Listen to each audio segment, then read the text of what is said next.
Start now. Have you been watching a lot of World Cup? Yeah. Honestly, Wait, what's your nationality? Serbian. So we're so in. you advanced, yeah. Yeah, we're in. No, we're not advanced. You need to win tomorrow. We play Swiss tomorrow. Yeah, you guys should have won tough that game. I hope so. To be honest, I had no idea. Yeah, we tied Cameroon. It was a tough game, but I don't know. I always get my heart broken. Like we're always like we're playing good in the qualifiers. World Cup comes and we just fall apart. Yeah, Greece doesn't even make it. We're a tennis nation. Bro, neither did Italy. You know Canada's goalie plays for Red Star Belgrade. Yeah, I didn't know that. Oh yeah, he's a full Hamilton guy. And So there was you're the chirps, whatever. Oh yeah, I saw. It was bad. It was like bad. I guess it was like racial attacks. We won't get too political of here. course, but like, but it was bad. You probably explained it better, but our Canada's goalie, Serbian.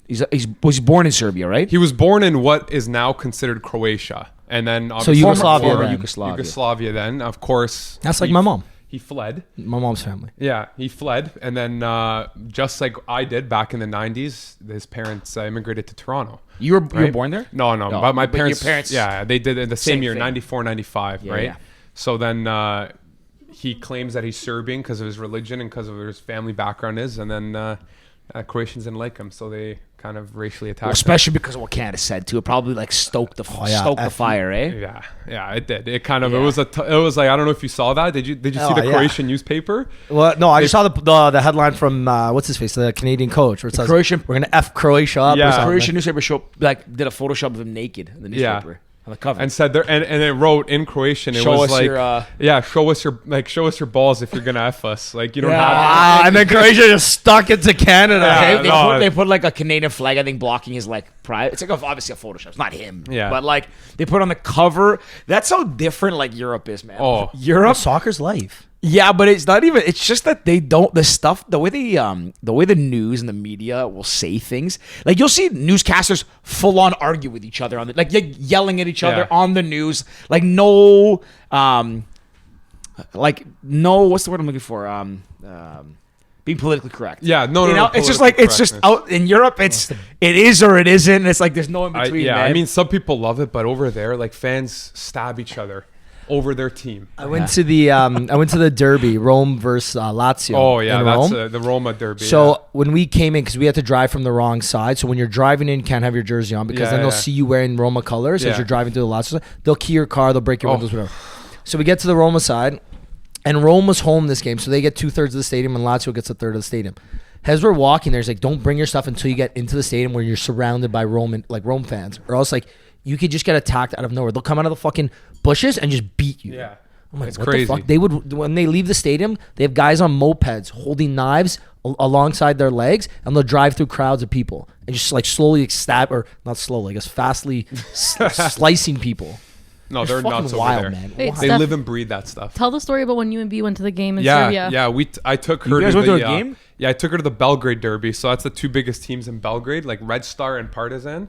And I mean, George knows because Olympiacos and Red Star have an alliance. Legends. Over there, it is, like it's like the Roma Lazio. Like we were leaving, we had to leave in the 85th minute because I was like, we need to leave before the fans start leaving. Who was winning the game? You're Red Star fan. Yeah. But who was winning the game? It was 1-1. Okay. It was 1-1, and I was like, it was the final, and oh wow. No, sorry, who won again? Maybe Red Star won because it was a final. Yeah, sorry, it was 2-1. Okay. Red Star scored in like the 80th minute. And I'm like, oh, now it's gonna get rowdy. Sorry, that's what it was. It was the finals, and we had to leave. And there's like a little roundabout where all the fans kind of converge. And I'm like, and I was with my dad, and my dad kind of looks at me and my cousin. He's like, okay, time to go. And I'm with her, like poor like Bianca, 5'2", in a crowd of like Serbians. And we dip, and she's like, why? And I'm like, watch. And as we're walking, it's just SWAT everywhere with the riot shields, everything. Like line the whole street, because that's where when they leave one side of the stadium, the away fans, they'll come down to that end, and that's where they'll meet the home fans. And it's a brawl. And that day there was a stabbing on the bridge. Like somebody's like, it just goes for soccer. It's like, so crazy. It's crazy. Wild. It's crazy. It's everywhere, but like there's a lot of countries. I don't know why. I don't know if it's a religion or culture or what, but it feels like every fan is nuts, like even South Americans. But the most viral videos I feel like I see is Greek basketball fans, Serbian soccer fans, honestly, maybe even like Russian fans in some capacity. it's just it's. I feel like those nationalities. I just notice it more. Maybe it's because I'm Greek. I notice it more. But like every time I'm on Instagram, if it's on what's it called, Overtime, whatever that thing is, I think ESPN owns it. You'll see like a Greek basketball game, like Panathinaikos, which I don't like, but whatever. It's an indoor stadium, and there's red flares in the whole upper deck. So like they're lighting off fires in an indoor stadium. Security doesn't do anything. No one stops it. And I remember there was like a quote. Rick Pitino, the coach of Louisville, he coached Panathinaikos after he got, booted out of the NCAA. And I think he said that in his entire career, like spanning 40 years, he's never seen more, for lack of a better term, like insane fans. And I don't know, like number one is I don't know why that's a thing. Like why do you light fireworks indoors? And also, how is that allowed? Like here, imagine you stand, we talked about this before, like you stand up for a game here and you block someone's view, you get told to sit down or you're going to get thrown out. And then in Europe, you can just do whatever you want. It's just a free-for-all. Even in Qatar, so my mom was there, they were at the World Cup. They brought a little, she had a little like horn. I don't know, not even a foot long, right? Little 8 inches. Like a vuvuzela? Yeah, basically, right? Yeah. They confiscated it. So my mom's all cheesed. She gets in there, she's like, people got fucking like trombones, like massive flags. Like they took her flag away that was like a normal, the ones you put on your like the car as you drive by when you win. They took that away. Meanwhile, there's like people with like 10-person long flags there. She's like, what the fuck? How'd they get them in? I was like, Mom, like trust me, you don't want to know how people smuggle this shit in there. Like, you don't want to know, Ma. But, and it got inside people too, right? Yeah. Do you remember when? Oh, you didn't come with us. So when we were there for, was it your brother's wedding? Yeah, yeah. So we went to the soccer game there. I didn't know it was a dry stadium at the time. So we're walking there. We're seeing like kids literally hand bomb like bags of beers over. You got like 4 or 5 beers in a plastic bag. You tie it up. You swing it over the fence. I'm like, what the fuck? Like, are people that cheap in fucking Greece? Like, what the fuck? I know the economy's bad. What the hell? And then we get in. There's no thing. And then you see people walking around bags. Like, no care in the world. Little two little slits for the bag. Man, fucking crazy. Europe is wild. It's wild. It's the yeah. best. Yeah, when we went as well, like we're entering through like there's always separate sections for the hooligans. So in this specific game, the north side was for the Red Star fans, south side of the stadium for the Partizan fans. And there's no way a regular person could just go to the security booth there and try to walk in. They'll be like, you're in the wrong place, right? And then my dad, who's a smoker, he's like lighter in his shoes, they're patting him down, everything. And you walk in the stadium and you look and it's like the whole north side is just flares lit up, lighting those smoke bombs, those noise bombs, fireworks, full pyromania. And I'm like, so like you can't bring in a lighter or have a beer, but those guys are like lighting the whole stadium on fire. Crazy. Yeah, it doesn't make sense. Do people smoke in the stadiums there and stuff like that? God. Smoking in the stadiums. They're smoking in the restaurants. Every single restaurant's smoking inside. Oh, in Europe? Yeah, Europe. Man, I love it out there. It's but I think Becca and I are gonna go down in the spring to kind of like figure out our wedding and stuff like that. But man, if Europe wasn't, I guess not. Let me rephrase that. Not everywhere in Europe, but if places like Greece were not as like I guess bureaucratic or like stuck in the past as they are, I honestly would like highly consider moving back to Greece. The problem is like for something like what we do and like having a cleaning business, like trying to get work done out there, because I have buddies who do work there like overseas, and they're like it just takes forever to get anything done. People just sit at the cafe all day, drink their coffee, smoke their cigarettes, and then just like they'll just do stuff whenever they feel like doing it. If it wasn't for that, I actually think it would be an unbelievable place to live, amongst other things. And it's so interesting. My mom sent me something the other day. And I don't know how it is in your culture, but like Gatsby, my mom sent me this thing where it was like a meme that said Greek parents left their country to give their kids a better opportunity. Greek kids want to move back to their country to have a better life, or something like that. The exact same way. Yeah.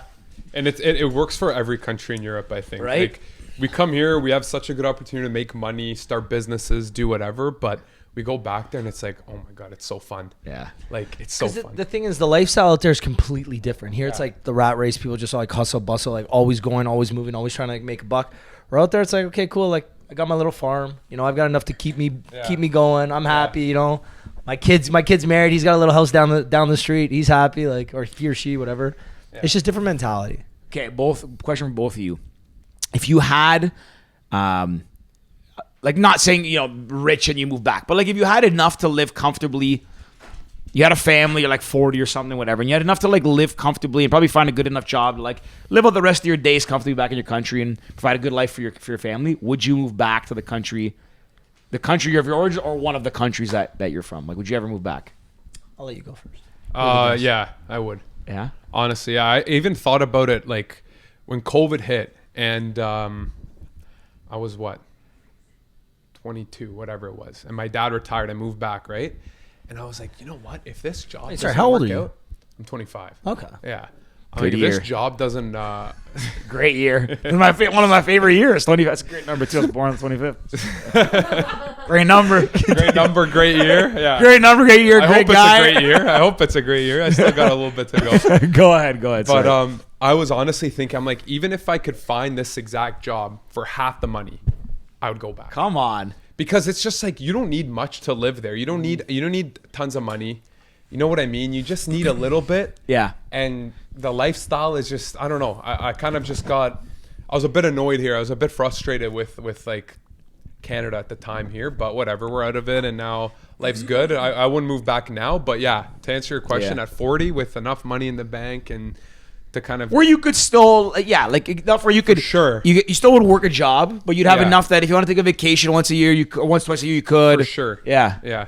So what's your background? My dad's Italian, mom's Brazilian. Okay, nice. And I suck at soccer. I was just gonna say that. It's so crazy. Bro, you're very athletic, but it's genetics crazy. are literally Yeah, no, soft. He's I'm got very like athletic. two brick feet. He can't.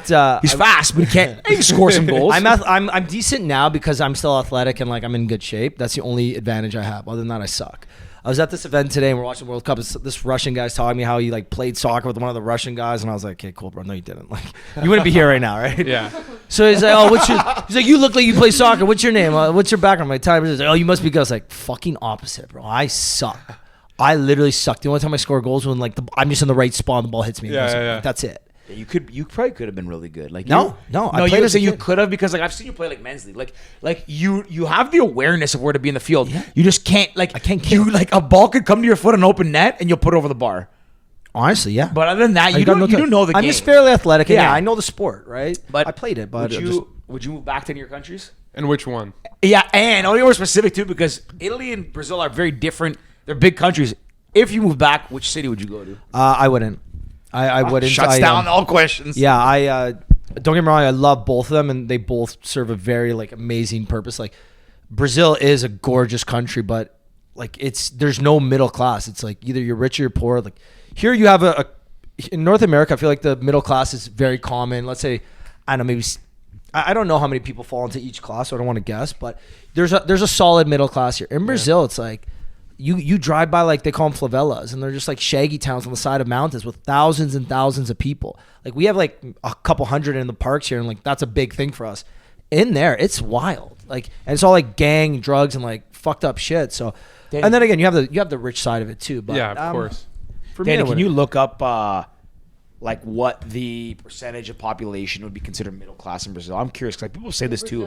Yeah, because people say that, but it's also like India is almost the same. Like Colombia is probably very similar. I would assume. Well, I think a lot of third world countries are like It's that. a common so obviously, theme. Yeah, it's a common theme. But it's also Yeah. Brazil. I wouldn't say is like third world. I'd say think Brazil is developing world because I think think- it's like developing, and like So 25% is middle class, 38% is lower middle class, 29% is low class, and only 3.2% is high middle class. so it's still not great. Like if you compare it to like Canada, so yeah. still What's very Canada? low. Is Canada like maybe what? There's probably a 50% big middle class in 50, Canada. 60? Yeah, but their definition of middle class in Brazil is probably Like only 1% is high class. a bit of But mind you, that's the rich in Brazil everywhere. are rich. Well, hold Yeah, on. That's yeah. everywhere though. And everywhere you go, the 1% is the 1%. Yeah. That's why it's called like. So that's relative, right? But that's what I wonder because like you look at Brazil and you see it. It doesn't look like everyone's in poverty. You like there's probably a middle class that makes okay living. But keep in mind, middle class here is probably upper class in Brazil. Oh yeah. Oh definitely. Yeah, Definitely. that's what I mean. Yeah. I actually heard a story because I work with a few Brazilians. I'm sorry. Also, Brazil is very dangerous too. Like Yeah. Like I Yeah. think it's very well known. For sure, 100. I think a lot. It is for sure. That's one of the reasons why I'm not scared to go and not deterred from going. But sorry, not that I won't go, but it's kind of deterring me from going right now. I'm just like, do I need that Especially kind if of you risk in my life right and now? If you Probably don't not. have anybody there, like even my mom goes back. Like last time I went back was in 2012, and it was when or 2011, my grandfather passed. So we're going there, and there was a parade in town. I can't remember what it was. I actually think it was the Pride Parade, and we're like, it's something to do. Like, we've been just mourning and your funerals, viewings, and like didn't do anything. She's like, let's go. It's a big party. Like, everyone just drinks. Like, it's downtown. We went, and I'm not kidding you. I'm not a scared dude when I travel. I was like, fucking, at one point I was like, yo, mom, like, we got to get the fuck out of here. Cause like, I think we're going to either get stabbed, bottles thrown at us. Like, people are just fighting in the middle of the street. Nothing's happening. Like, no security. They just fight. They dip. People throwing beer bottles. Like, you had like kids fucking on the street, which was the weirdest thing ever to me. Like, what? Just there, we saw like literally kids just fucking on the side of the street. Parade's going. People fucking on the side of the street. People fighting on this side of the street. Taking a turn. And every 5 minutes, you see a beer bottle getting thrown over the parade. It was like the most mayhem parade I've ever seen in my entire life. I did not expect that story to go there.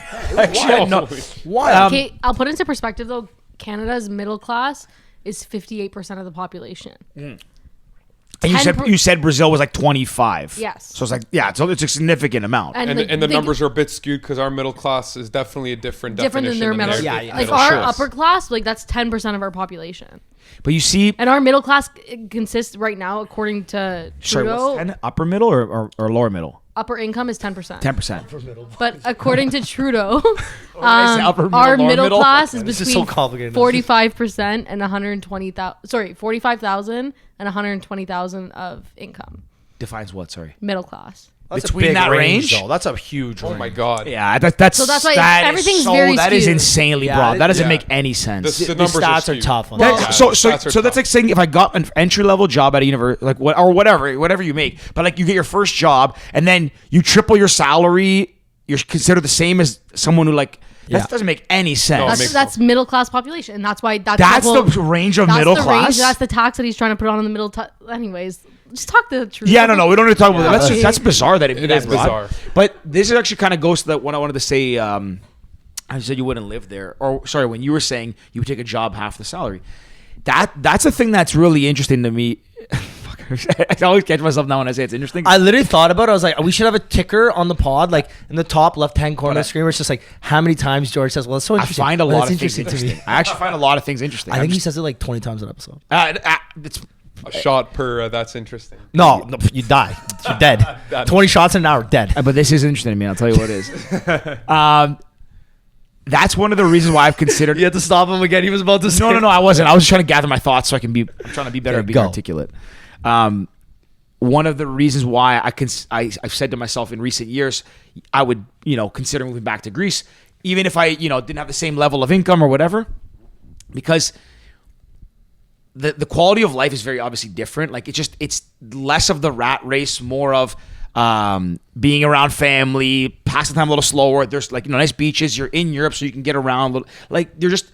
It feels like it's a little bit easier. Sure, I'm sure the people on the east side of Europe right now with the weather don't feel the same way, but there's other things that play a negative factor on being in somewhere like Europe. But I think the quality of life is a little bit better, but it's also relative, right? Because if if you're in that range of 120 to 45, 120 here, it's good income, but some people might say, well, I can't, I'm not keeping up with these people. I can't do all these things. You take 120 to go to somewhere like, Europe, Greece, Serbia, like I would assume you're living fairly comfortably. Like, you're probably still renting an apartment, but you probably have a nice place. And I think it's interesting because of like how here it is interesting because here you try to keep up with the Joneses and you have to keep making money and keep climbing and all these things. And it keeps pushing that upper bound of the middle class up. And you feel like maybe if you're in the upper part, you still feel like you're in like the lower part. Where, again, in Europe, you make a decent salary and at least you feel like you're getting something for your dollar, I guess.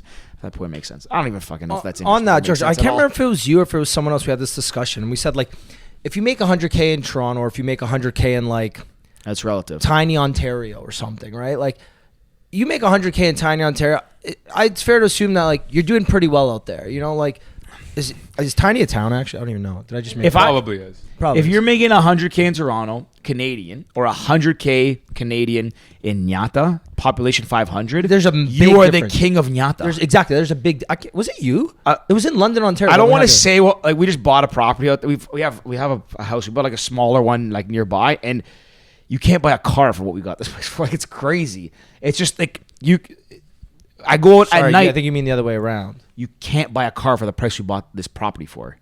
Here, you can't buy a car here. Oh. Yeah. That In Canada. No, I think it's the other way around. No, that makes sense. You the can buy house a car. you cannot buy the house is cheaper than the car. You can buy a car for any price here. Okay, Ricky, relative to the What's kind of a cars Honda you're Civic gonna buy, cost? like Brand new Honda Civic. Oh, brand new? I don't know, 30 grand. Yeah, exactly. Substantially less than what that would cost. Okay, That's the gotcha. point I'm making. When we're on vacation in Greece, we go out in our town. We can go out with 20 euros at night. You can go out with 20 euros. You can have dinner and have enough drinks to make you feel pretty good for 20 euros.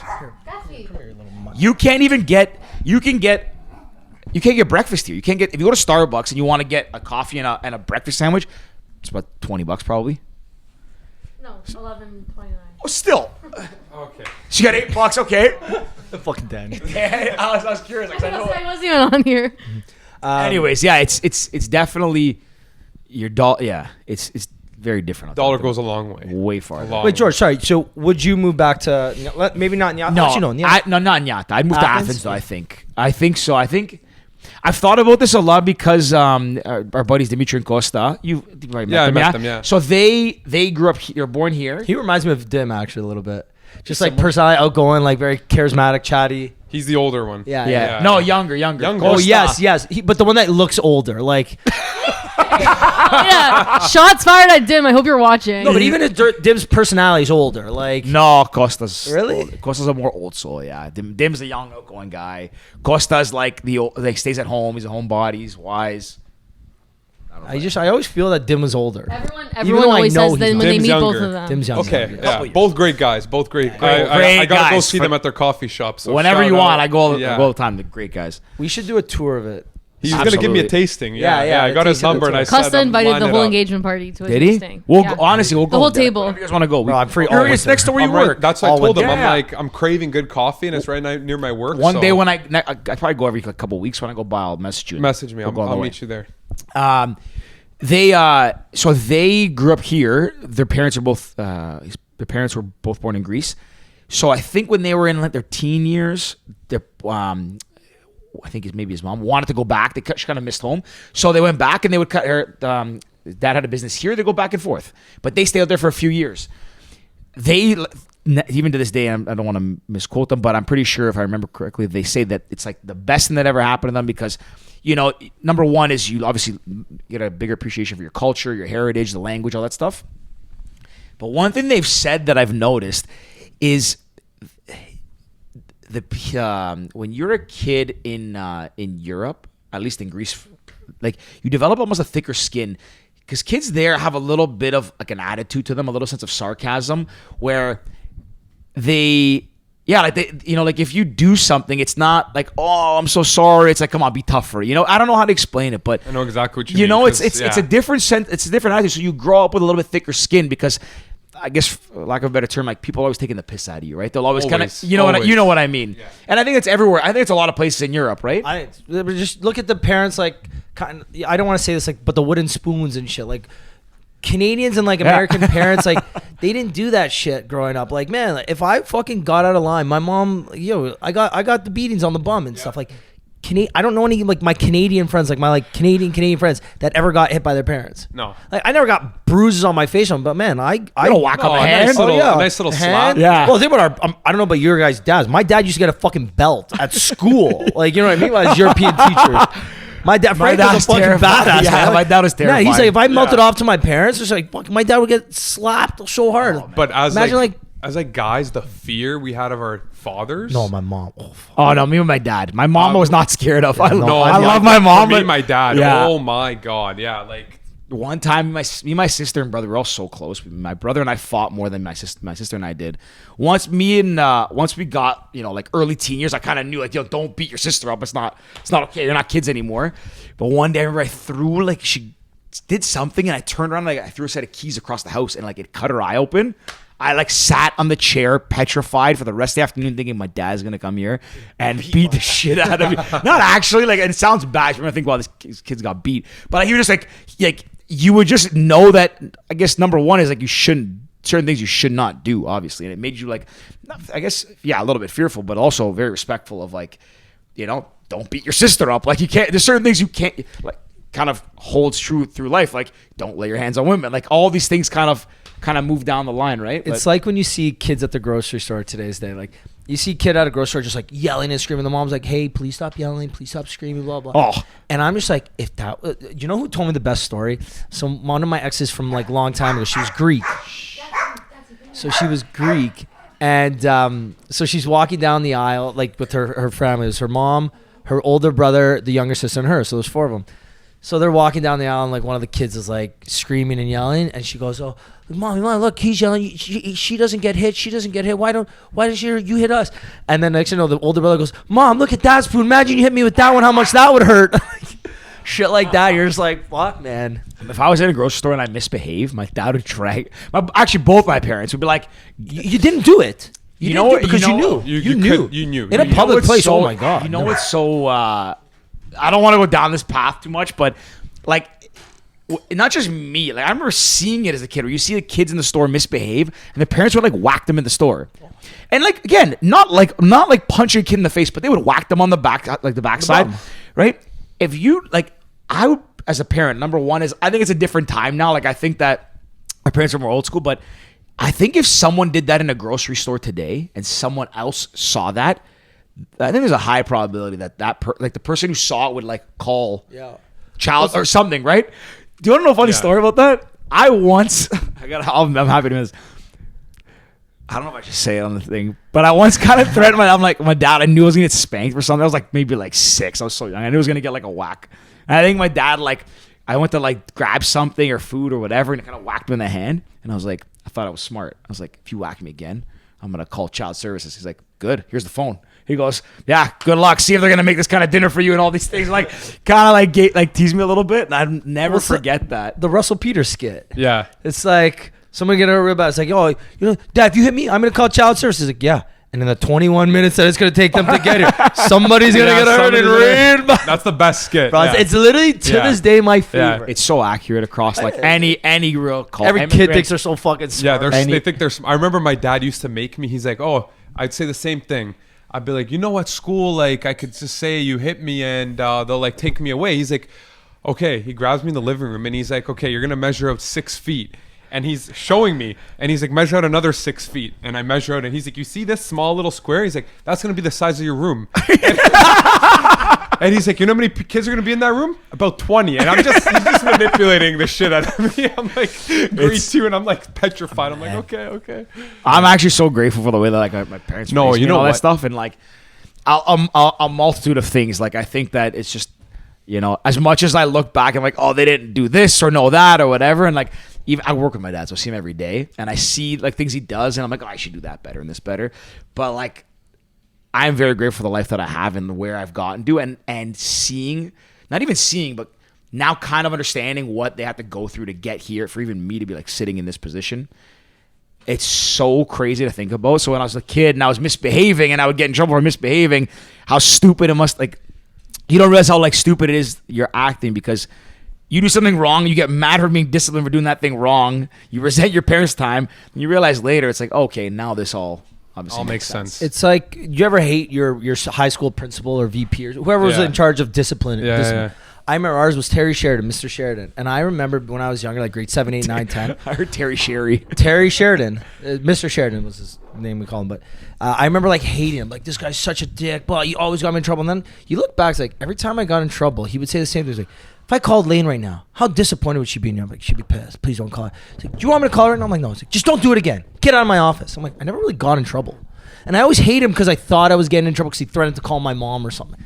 Never got in trouble. And then I realized, like, I started behaving because of him. It's like, it's his job to discipline us, to make us better But people. he did it the right way. And he did it the right way. It's not like he was like, okay, I'm going to ground you. I'm just, And then you get older, you're like, wait a second. It's actually a really nice way. I fucking like this dude. This dude was fucking awesome. I never got suspelled.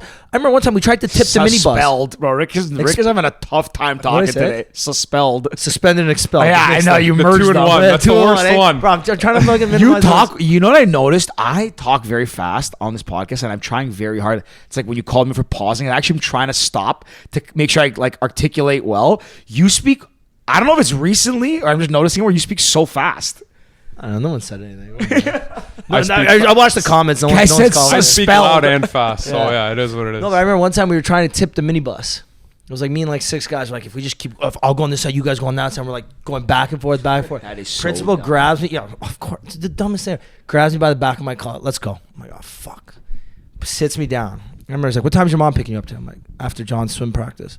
He's like, what time's that? I'm like, probably around 4 o'clock. He's like, if I'm standing here, she comes in here. What's she gonna think? I'm like, she's gonna be really pissed. If she sees you beside me, she's gonna be pissed. You gonna get in trouble? I'm gonna get in big trouble when I get home. You gonna be able to go to hockey? I was like, she'll probably let me go to hockey, but that's about it. Like, I'm gonna get in big trouble. Like, please. He's like, sit here for 30 minutes. I remember like it was like 5 to 4.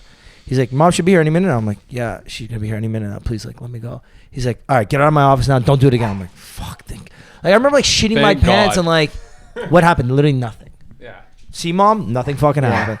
And it's just like you don't think about it. You're so like angry at the time. Like, this principal made me sit there for 45 minutes. I'm like, But you know what? I had this conversation with Fab the other day actually, and we're talking about like kids these days don't do what we used to do. We used to torment our teachers. Oh, yeah. Think of the stupidest shit like tipping a minibus, like lighting fireworks down a hallway in Yeah. my high school. Like, you know what I mean? And just, I feel like they're not creative nowadays. I feel like kids are worse now. No, I feel like they're on their phones more and they're Yeah. doing more like technological pranks, but Yeah. like not that like getting out and like climbing on top of a school, like Nicky Nine Door. Dude, like, we were in Greek. That was the best. We had Greek school. We were terrible. We were terrible in Greek school. Like we like school. We were troublemakers, but Greek school, we were like we didn't. Even though they were teachers, we didn't. It was Saturday, so we didn't think they were teachers, so we didn't respect them. So we'd have like we'd be on the ground floor of school. I'll call you back. We'd be. Someone called me. I said. I gotta call you back. I hit like the in a meeting call you back ignore button. I just said it for some reason. We would be in the school that has all ground floor classrooms, and we would climb up, like when they turn their back, we'd climb out the window and try to go to the next classroom and get like sneak in there. You know, we would like, I don't know, we would be so, when I look back, we were not disrespectful to the teacher, but just showed a real lack of respect for the institution, if you want to call it that. Like we did not care. But you knew you were gonna get beat if you got caught. That was the risk of it. As That long was as the you didn't thrill get of it. caught. As long as you don't get caught. That was when the I was thrill of it. in high school. I remember when I was in high school. I think it may be in grade 10 or 11. We're in the cafeteria.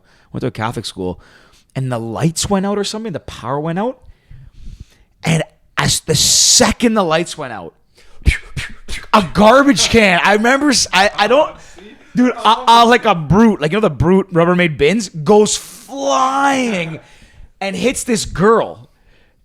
And I just remember turning, I kind of remember turning around and seeing it happen. And the girl that got hit was the friend of the guy that threw the bin. So these two friends are like beating each other up. And then a bunch of other stuff is flying. I mean, we're not in high school George anymore. is sitting there eating his lunch. I would not get in fights. Lunchables, kangaroo dips, or Nah, whatever. chicken sandwiches in the cafeteria and some cookies, baby. But like, maybe that still does happen today. I don't know, but I just feel like kids are more like online worse now. It's Like the online worse. cyberbullying and like and generally more disrespectful. yeah, like shit that'll haunt you for the rest of your Yeah. life. Where it's like getting kicked in the shin is gonna hurt. You're gonna cry. And in a week, you're never gonna remember. Yeah. Now it's like they're sending people's like nudies to like the entire And school. photoshopping, like, Yeah, like- genuine like bullying. I yeah. agree that cyberbullying is definitely worse now than it was Oh, before. way worse. But I do have a sister in high school, and I actually find like, I don't know, maybe it's the school they're at, they're much more respectful to their teachers and their actual institution. Yeah, but she goes to a French school though. It's a No, little she different. doesn't. She's Doesn't at she? Villanova. Is that a private Oh, school? private. She's at private. Yeah, okay. Which I gotta say, it's different. The public school system's a But riot. I went to the private, way, so like I- the way that the kids talk to the teachers and respect the teachers, they can joke around. It's a lot more respectful than I even find. Like me, I went to a school with 80 kids in my grade. We were basically a private school without actually the private Yeah. school title, and people are doing stupid ass shit. I relate public school to Gem Pop. There's your cliques. yeah, prison. You know what I mean? yeah. There's your cliques of guys. Everyone's tormenting each other. There's no rules. Like, I don't know. My school The school's kind of old too, and my beat school was up. a shithole. Yeah. Like, there was asbestos in the Wait, ceiling where'd you in go? the 50s. Blakelock in Oakville. Blakelock. Yeah, just You were Oakville at high small. school, you're saying, High right? school, yeah. Sorry, so sorry. I to was in interrupt. Catholic. Sorry, go ahead. How did we all know each other here? Well, I know Well- you just through like recently, but Through Bianca. Yeah. Bianca is Is good friends with Danny Danielle. and Becca. Okay. Yeah. Yeah. From That's the like relation. back home or I went to Western with Lisa. Western. okay. Oh, you're Lisa's sister? Yeah. Oh fuck, didn't you know? Yeah. And then we became Oh, I guess now sisters. I can tell. Yeah. I had a gym during COVID. I don't know. You guys know Brian Chang? Oh yeah. We had him on the so- pod. Yeah, we had him on. Yeah, exactly. So, good friend of mine, obviously, gyms Yeah. shut down, and it was like the summer, and I was getting restless. I was doing box with him. I'm like, I'm You buying. box? Yeah, I did with him. Like, Yeah, recreationally. Boxer size. recreational. I'm turning my gym to garage, I'm turning my garage into a gym. Yeah.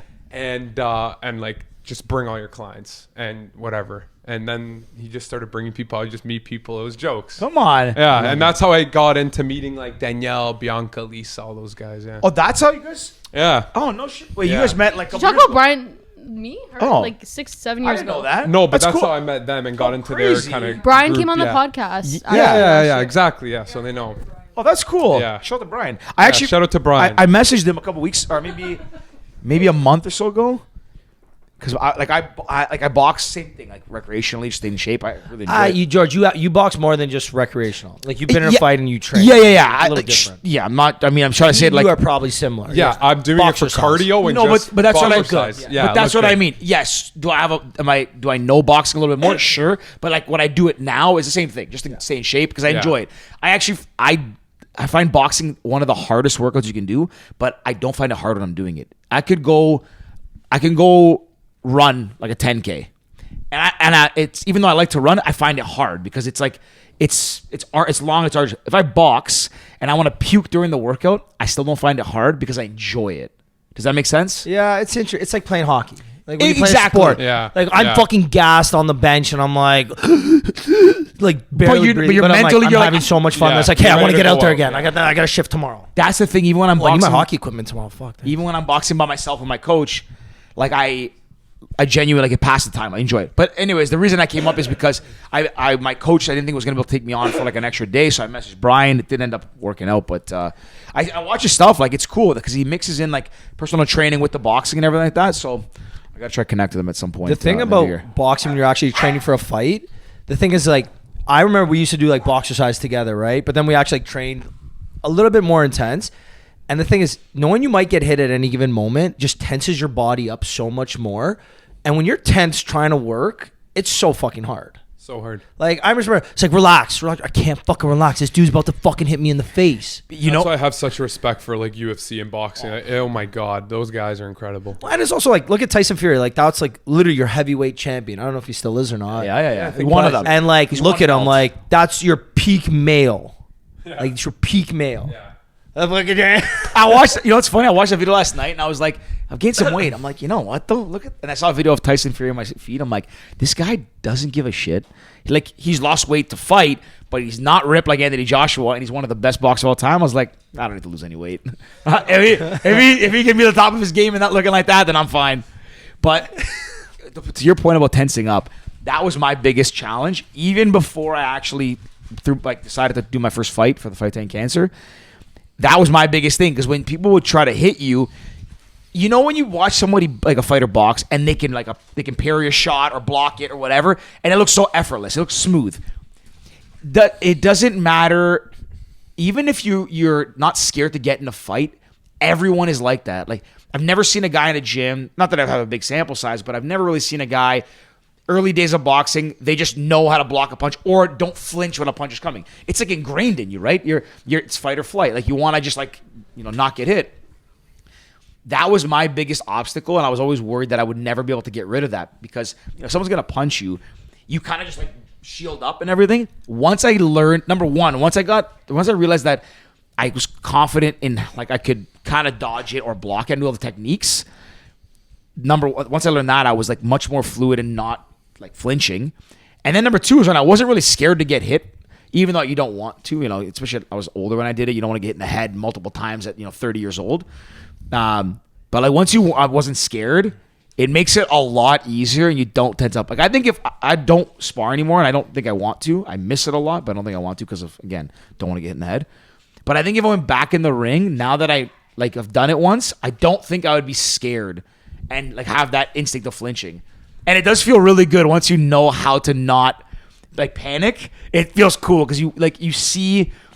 Even though you don't look like them, for sure, I probably look like some like just sloppy guy with no technique. You don't look like Tyson Fury when I'm in there. You feel like you do. You walk up and like you kind of like move around a little bit, and it feels kind of like that as well makes you feel more confident when you go. It's probably like in hockey. Did you play hockey growing up at all? Never, no. I'm sure full Euro. Full basketball, tennis. Basketball, tennis. Literally all of them. Yeah. And you're Serbian. Not baseball, no baseball, no American football. Nothing. No, basketball growing up, and yeah, that's but it's like in hockey too. Like learn how to take a hit against the boards. Like me now, like if I go into the boards, I'm like, I know I'm not going in hard. I know I'm not getting hit because it's men's league.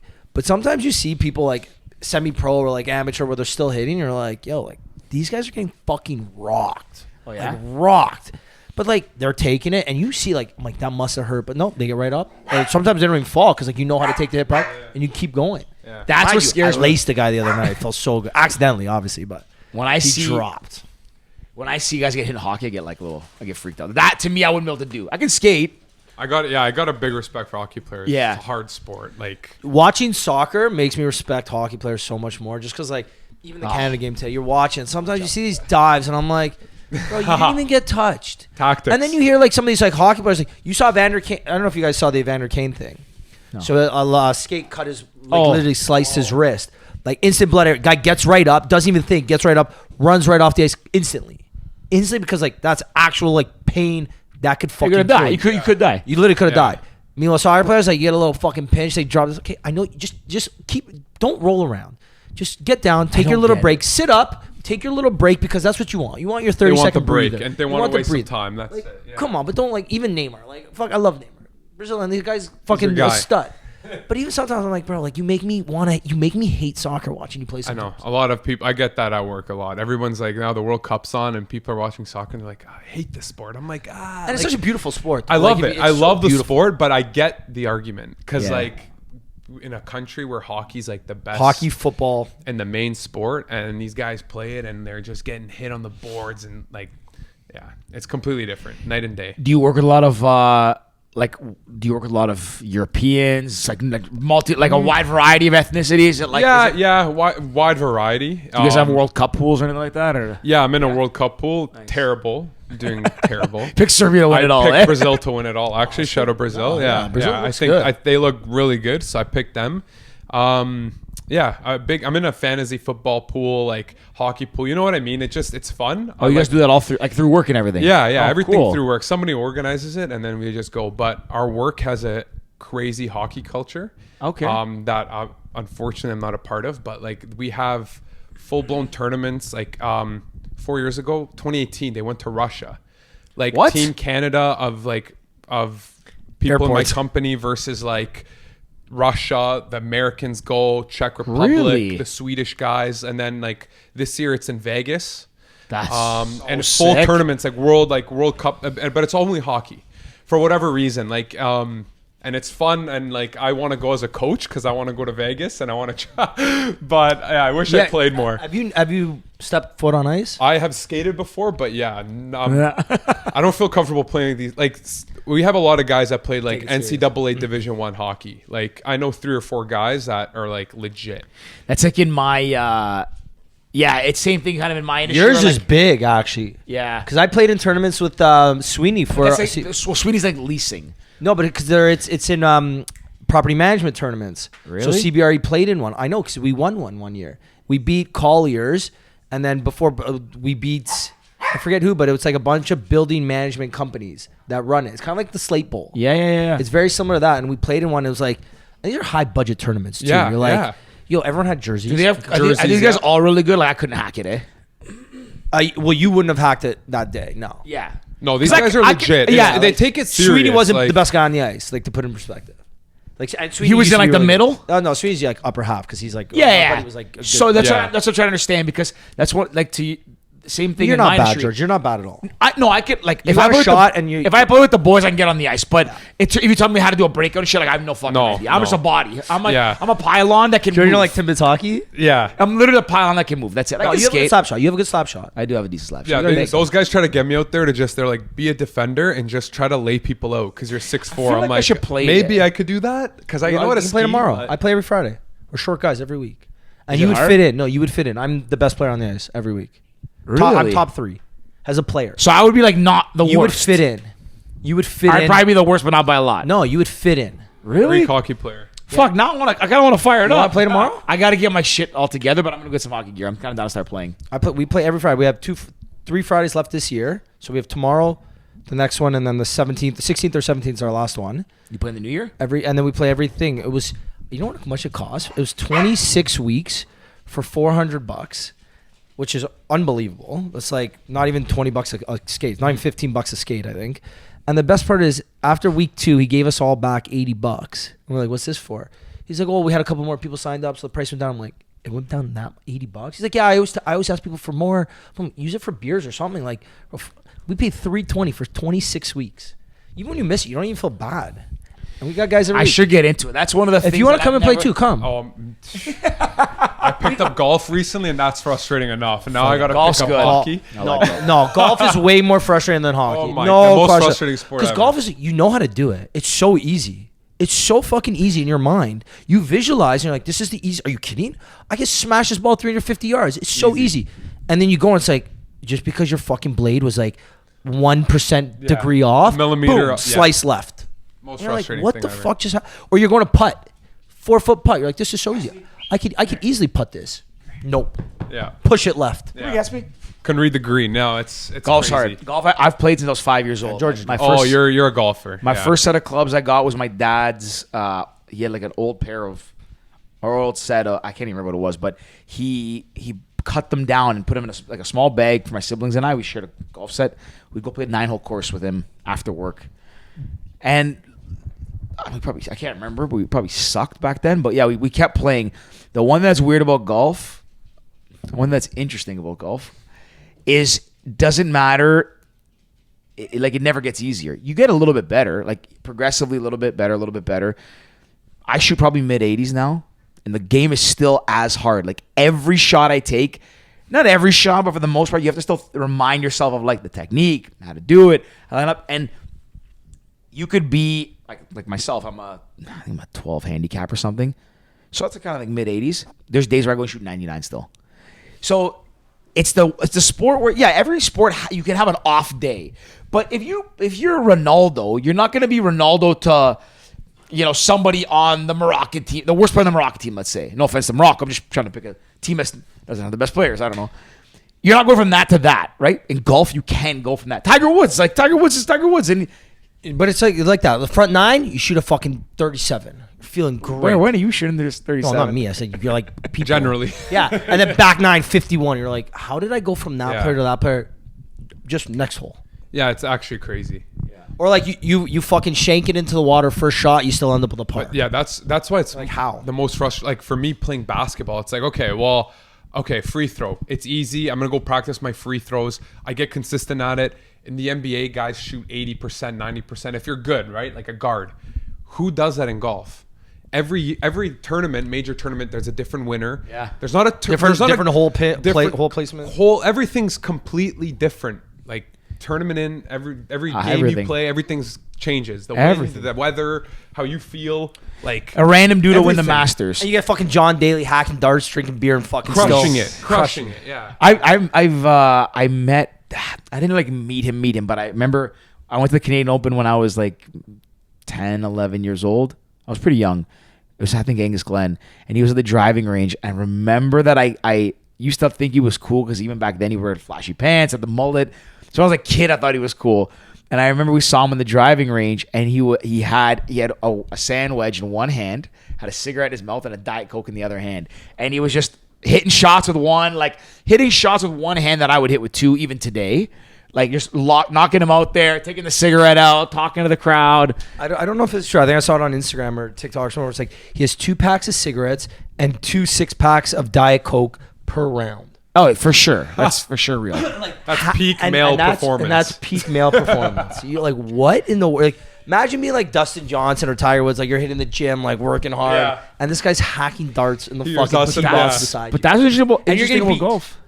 No, that's why it's frustrating. Yeah. But that's what's crazy about golf. Like, the hard thing is though, because John Daly, like, you have to be able to walk in golf. So when you play, like, if you're on the pro tour, you have to walk all 4 rounds if you make it all.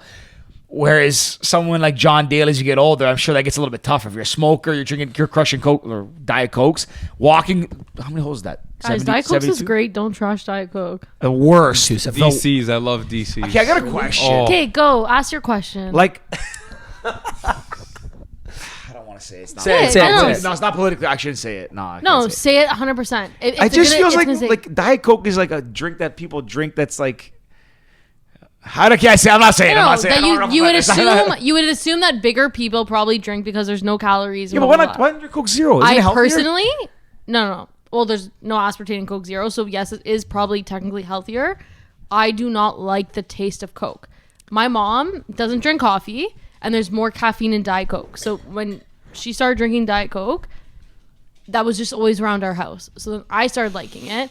My other sister started liking it. Sophia hates it. Doesn't drink any pop. Heck yeah, I Sophia. don't like the taste of Coke. Oh, it's the best. Real Coke. Coke Zero is better No. than But listen, Coke. my sister Cosign. Andrea is actually on your Cosign. wave. Ricky Andrea's got me into it. Yeah, Andrea slowly started going because like after she went to Italy, blah blah blah. For me, I'd rather have Diet Coke or nothing, and Diet Coke in Europe, Coca Light, awful. It's not even worth it. yeah, It's not worth it. It's not worth it. But sorry, what's the difference between Coke Zero and Diet Coke? It's the aspartame. That's it. Well, and it tastes like Coke Zero. This is what I suspect because they changed the branding recently of Coke Zero. They made it a red can with black. I think what they're trying to do is before it was black can with red writing, right? Yeah, so I it looked remember different that. than regular Yeah. Coke. Yeah. I think because it tastes almost the same as regular Coke, slightly different, but almost the same. Whereas Diet Coke tastes different. They're trying to keep the branding consistent because maybe one day people want to get off sugar. They can it's an easy switch, right? It's a healthier alternative how is it to sweetened regular. then? Stevia? Stevia? No, No, aspartame. No, Coke no. Zero. No, not Coke Zero. What are you talking about? We're talking about Coke Zero right Oh. now. So dog huffing and puffing. yeah, Diet Coke's been the same since like the beginning, since they created Diet Coke, and it never tasted like actual regular Yeah. Coke. So then when they figured out how to make a non-calorie version of Coca-Cola, they branded it Coke Zero. But then to what you're saying, I read something on Reddit, and I don't know how real it is, because when I saw the red cans, I said, when the fuck did they do this? And then they kinda stopped slipped calling it in. They stopped calling it Coca-Cola Zero. They just called it like Zero. Yeah. And they changed. So I Googled it. I'm like, when did this happen? So I got on this like crazy Reddit thread, and someone says that. And again, this is not fact. This is Reddit. This is like I feel good what you're saying. But someone said that the marketing plan is that within 5 to 10 years to fully replace Coca-Cola with Coke Zero, so you just have two brands again. It's Coke Zero, which is now Coke, and then Diet Coke. And then you just fully brand it because they think that within 10 or 15 years the regulations are going to change. Blah blah blah blah blah blah blah. And the sugar they cut it out. Yeah, and then that yeah. soda will be. I didn't even need Reddit to Yeah. figure that out. I'm just a marketing No, genius. but Diet Reddit's Coke usually tastes right. amazing. 50-50. But no, but Reddit's either it's crazy fact or stuff it's on fucking Reddit, crazy. yeah. That's the thing. Coke, like if you on a hot day, if you have a Coca-Cola or like your McDonald's with a Coke, like classic Coke, unbelievable. I don't DoorDash, like that. Coca-Cola, It's not- promo code. What? It's No. not good for you. It's not good for you, but it is amazing. I don't like the taste of any type of pop like that. And I would prefer a Diet Coke any day. A McDonald's Diet Coke Facts. is my favorite thing. Facts. Does Wait, not what? What matter. did you- what's the Diet Diet fountain. Coke for me, like. Thank you, Stefan. That's why I brought him I would here. prefer a Diet Coke with ice than a regular Coke. Actually, But that's my number 3 What about a- pops. what- for ginger me, ale? Okay, Number wait. one. Pause. I gotta hear this. He's got that's ginger ale over This- number everything. 3. anyone Diet who Coke's comes ranked number 3. Anybody who comes on here and says that's my number 3, they have a serious opinion about this, and I want to hear it. Ginger ale 1, Yeah. Nestea 2. I consider that a In a pop. can, right? In a can. Nestea in a can. Oh, interesting. Ginger Diet ale, I Coke agree. 3. I agree with. And then McDonald's Sprite is a close. It's there. McDonald's Sprite's up there because that. You know like, what's what is interesting? happening right now? McDonald's Sprite feels. I don't know if McDonald's it's like Sprite? it feels like a Serbian wild. thing. I don't know why. McDonald's like Sprite a is European wild. thing. Mix that with a bit of Fruitopia and oh my I'm gonna bring up a God. European thing. What do you? Because my friend from Serbia always said this coming home. Fanta from Serbia is way different than way it is different. here. No, no comparison. It tastes like it tastes like the what's the San Pellegrino, the Oran. Completely different. Yeah. In Serbia, do they have both like the Fanta Classic and then like a blue one as Oh, well? the blue one, the Shokata or the Shocker or whatever they call it. Unbelievable. Oh.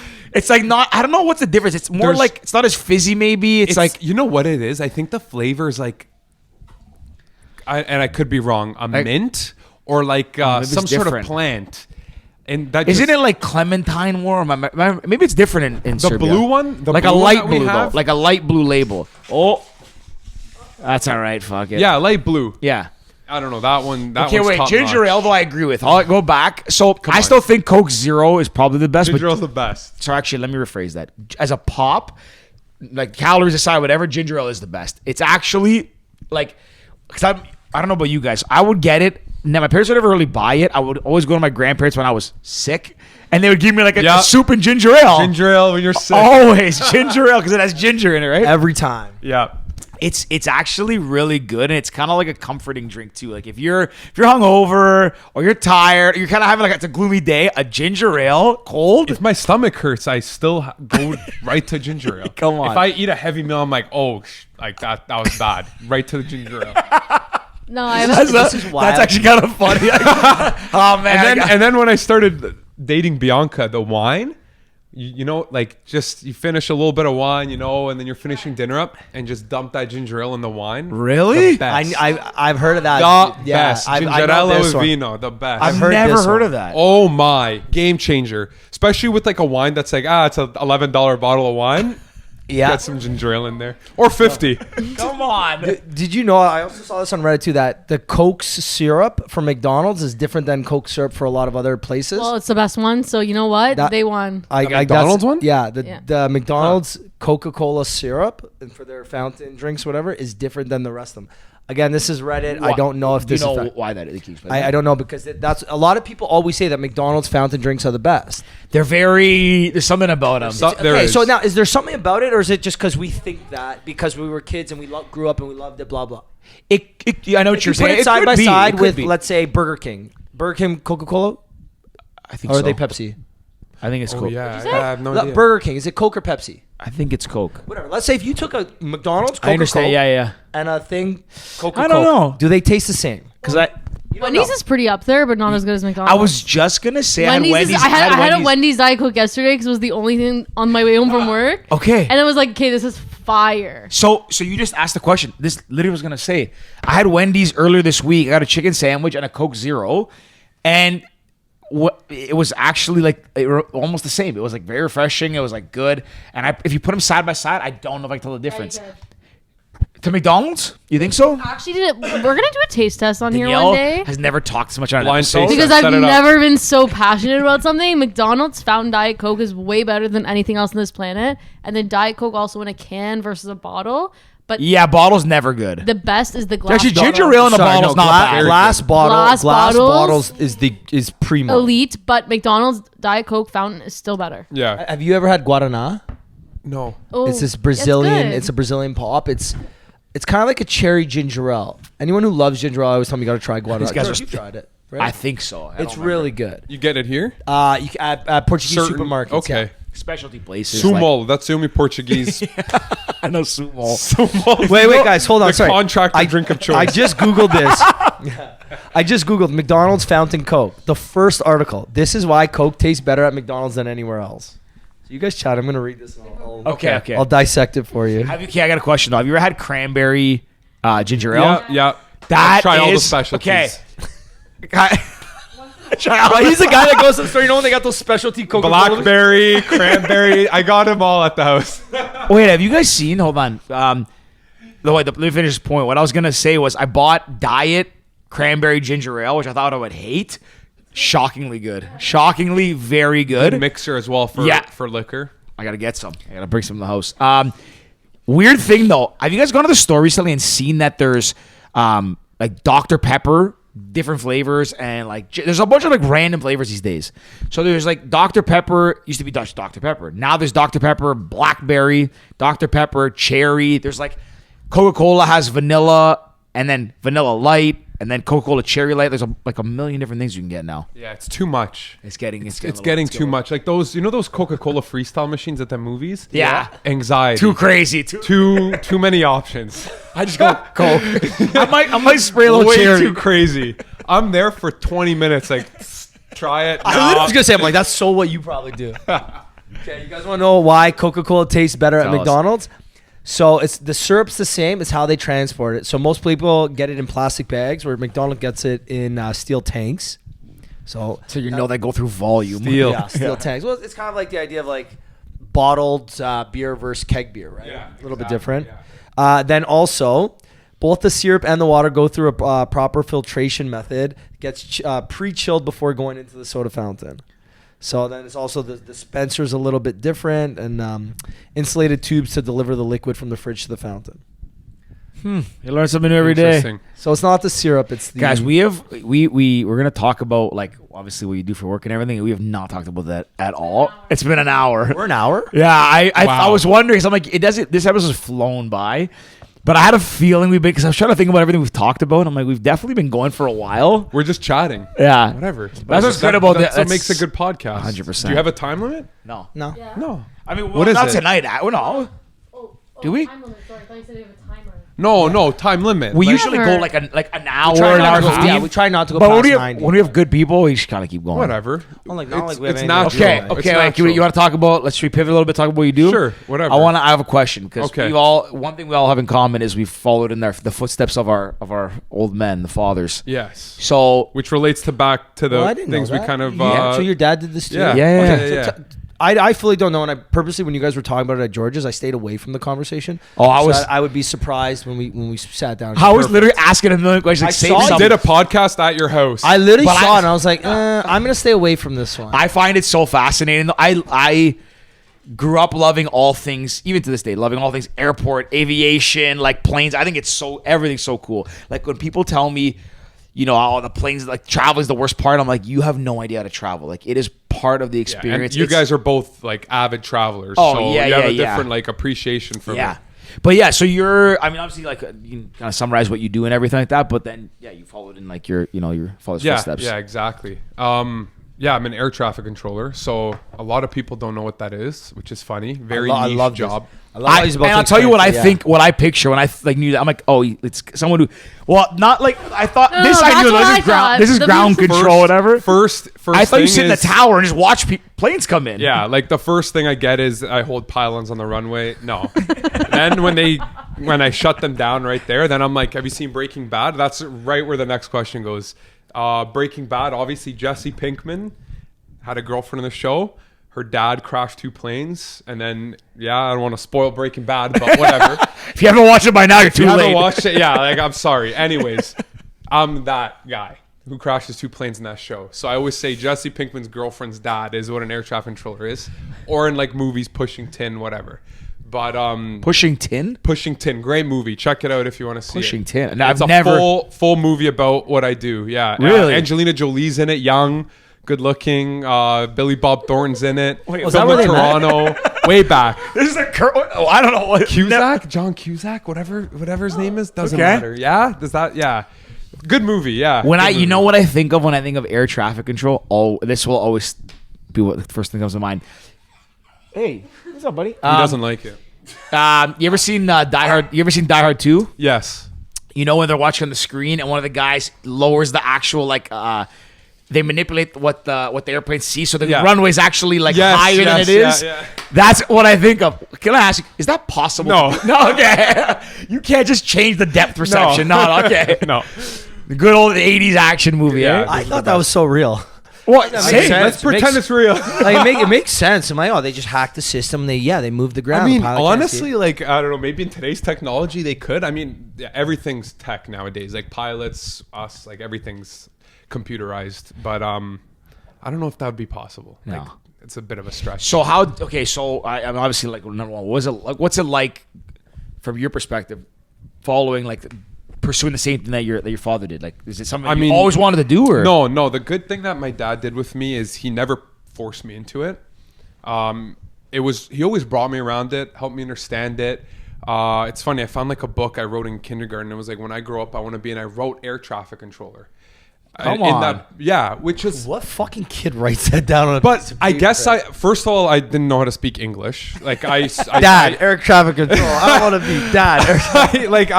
I skipped half of SK because they pulled me out because I would only speak Serbian. Same. That's more Greek. So I probably just only knew about that job. But then after that, I always was like, I had a fascination I love flying. So I was like, I want to be a pilot. And then obviously you like, I don't know, I want to be an athlete or whatever. And then when I kind of was finishing high school, I was like, you know what? I really like business. I like finance, whatever. I'm going to go into accounting. And I got accepted to Western, Laurier and Ryerson for business management at Western, accounting for Ryerson. And I'm like, you know what? I'm going to stay close to home because something doesn't feel right. So I go to Ryerson. I get on the GO train. I get to the campus. I get they had the lectures at Yonge and Dundas, right? The AMC. I sit in the theater, comfy chairs. His professor, he's like, welcome to macroeconomics. I fall asleep. First lecture, 6 p.m. to 9 p.m. I get on the subway, get home at 11, sit down, and my dad was outside smoking. It was summer, like September, smoking, having a beer. I sit down, I'm like, I'm dropping out. Oh, actually? I went to Ryerson. European dad's like, hey, grab the spoon. I went to Ryerson for 3 hours. He took off his fucking slipper. No, and I go, I'm dropping out, and I'm applying. I'm going to work a little bit, and then I'll be an air traffic controller. And his eyes just lit up. He never forced me, never talked to me about it. Let me apply to university, paid, you know what I mean, whatever the entrance fee is. Yeah. But I dropped out after 3 hours, and I was like, I just couldn't, like, it was always in the back of my head. Come on. Yeah. And like, I don't know, it felt natural. You know what I mean? Like, it felt like, well, you're meant to, you kind of meant to do it. Yeah. Like, you know what I mean? Like, you don't grow up, like, oh, I'm going to take over my dad's business. You know what I mean? Cleaning. But then when you kind of realize like the importance of it and how much like joy it brings your parents and your dad, and then you're like, you know what? Like, this gives me fulfillment.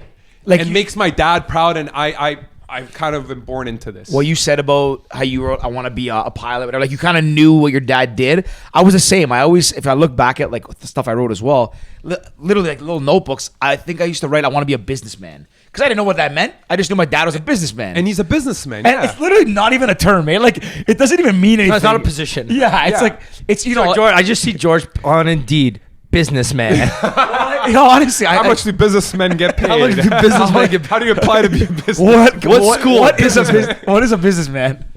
The same thing. I was like, I just knew I wanted to be like him because same thing. He would take me. I was telling this story today actually. He would take me either in the morning on the way to school. We'd stop at buildings that we cleaned on the way. He'd pop in, see the customer, or on Saturdays he would drive to some places to check up on like the cleaners, and he would like leave me in the cafeteria and go walk around. We actually, one of the accounts that I remember vividly, and I can picture the cafeteria how it looked. We still clean that account. The cafeteria still looks like it did almost 30 years ago. I was probably 5 or 6 when I went. Same thing. He never forced me to go into it, but then when I started to understand it more, I was the same way. I'm like, I like want to do this. Mind you, I was always OCD. I liked cleaning. Like, I was just a neat freak, so it kind of made sense. But yeah, once I knew, and then I told him, I'll never forget, and I'll let you finish your story. But when I got to work, I was the oldest. When I got there, he was like super happy, obviously. My brother came, made him happier. The day my sister got there and the three of us were there, he came into the boardroom, sat down, looks at us, goes, "This is the best day of my life." Yeah. And I'm like, honestly, it was like nice and heartfelt. It was kind of funny. I'm like, man, I've been here for like 4 years. You never said that once to me. Fuck you, George. Anyways, I cut your story off. Yeah, it just thing. feels good. You know what I mean? And it's like knowing like how my dad is now and tells people like, yeah, he's an air traffic controller, you know, and it just, I see the joy it brings him. And again, didn't force me into it. None of that. But just, I don't know, like father, like son, you know what I mean? Like, I don't know. I have a question. You're going to add a point. No, I was going to say, it's same with my dad. My dad, if you ask me, I worked construction since I was 13. And I remember vividly being like, I'm never getting into it. Because you see like the get home from work, dirty pants, you know, the muddy boots, the grease in your hands and shit. And okay, construction, our business has evolved since I was a kid and he was, there. And then you get older and you're like, okay, you get a little bit older and you start to realize, okay, what you want your future to look like. And you think, like, for me at least, construction, okay, there will always be construction around. Whether it's the type of construction we do, some of the parts that we don't do as much that is growing, like, the rail lines now. We do a lot of rail lines. 10, 20 years ago, we didn't do as many. We did a lot more roads and highways. Now it's rail lines. In 10, 20 years, there's going to be a lot of tunneling and shit like that. There's always going to be stuff. The condo market right now fucking booming like crazy. Yeah. There's always going to be, and you're like, okay, like, do I want to work in an industry that's always going to be around no matter what? Or, you know, like I grew up marketing. I love marketing, sports marketing, event marketing. Yeah. Well, it's like, imagine I was still in then, like, okay, COVID hit. I would have been out of a job 100%. 100%. Laid off instantly. And like, again, like a lot of people were in that and it's unfortunate, but you kind of see like, fuck, I got lucky that I pivoted to that because again, I wasn't forced. If I was forced from when my dad, let's say, you're not going to university, you're not going to Western, you're going to work construction, put your boots on the ground, I would have fucking left for sure. 100%. Yeah. Because it's not my choice. And some parents, again, some do it. And again, everybody's different. But I think your dad's the same. My dad, I don't know your dad, but like it's that mentality. Okay, do what you want. Make your own mistakes. You're smart enough. You were raised properly. You'll figure out what you want to do. And you'll figure, it might cost you the $4,000 3-hour semester. It might cost you the fucking years off sabbatical or whatever. It might cost me my 4 years where I fucked around doing events. But at the end of the day, we all made what we believe is the right decision. And you came back to it. Back. Exactly, yeah. What I wanted to ask is, are a lot of people going into... Like, are a lot of new people going into this industry, like this part of aviation, the air traffic controlling? Because if I'm being honest, you're the first person I've ever met that does it, I think. And sorry, you still didn't explain what you actually do. Okay, so I'll explain what I do and then I'll come back to that. So air traffic control, basically I control planes. Like I tell the pilots what to do in a nutshell, in layman's terms. But how, like, I'll explain it a little more in depth. Anytime like a plane, like you're flying, right? You board the plane's at the gate. That moment the plane is at the gate to the moment it lands and pulls into the gate, the whole time it's being controlled by air traffic controllers. The whole time. There's never a moment in time where a plane, I'm talking commercial, right? Yeah. Those weekend flyers have uncontrolled airspace where they could like fly around and do whatever. But I'm talking like commercial planes, you know what I mean? They're always talking to air traffic controllers, right? And a lot of people forget that. Whatever, we're in the shadows, you know what I mean? Their focus is on pilots, but it starts with the tower, right? And the tower is also air traffic control, but it's tower control. So they're controlling runway, takeoff, arrival, taxiing to the gate, and whatever, clearing the plane for takeoff, right? I work as an area control center, as an area control air traffic controller, whatever, in an ACC, area control center. So what I do is once the plane is taken off, right, I'm controlling it when it's actually in the progress of flight. So I see on my radar screen, right? I'm just looking at a screen and it's pretty much a big piece of Ontario and it's a bunch of planes flying through this piece of Ontario. Planes that aren't landing in Toronto. Even though I work at Toronto Pearson, they're not like anything flying over, they're flying through, right? Like majority of my flights are flights going from Europe to West Coast US, Chicago, or from like East Coast US to New York, all New York area airports, Boston. So a lot of volume. And I'm just making sure they don't hit because pilots don't know where they're flying. They're in cloud. It's nighttime. They're flying really fast. That people, you know what I mean? They can't. They're not looking at a window. Like they can't make any decision without me telling them to do it. It's also a lot harder to make a split decision reaction up there. Like the stakes are higher. You can't see anything either. Yeah, exactly. Yeah, exactly. So that's why it's called IFR control, and it's instrument flight rules because they use instruments, and by instruments they refer to computer technology. And my radar is an instrument, right? Whereas a tower is VFR, visual flight rules. Hence why they're in a tower, because they're looking out visually and they have a much better sense of the airport layout and stuff. So towers essentially ground. So like we said, from the point of like from the gate to gate is essentially air traffic control does everything, but the tower is like gate to taxi to take off. Yes, you're air, and then back again in the next in Dallas. Yes. Let's say tower takes back over. So like, let's say a flight Toronto Montreal, right? Toronto tower will clear the plane to take off or to the runway, right? It'll take off. They'll hand the plane off to Toronto Terminal. Toronto Terminal is going to handle all Toronto departures and arrivals. They're going to climb to a certain altitude. Then they're going to hand them off to low-level Toronto control. They're going to then move the plane to a certain altitude. Then they're going to hand off to me. I'm high level. I'm going to climb the plane to its flight plan altitude. He's in a cruise. I'm going to space him out so he's all in line with other Montreal arrivals. Hand him off to Montreal, and they're going to start descending it. And then it's going to go to Montreal Tower, and then it's at the gate. Okay. And then that works for flying anywhere in the world. So wait, answer. What was your original question where I kind of cut you off? Is there a lot of people doing it? But we'll talk about that in a second.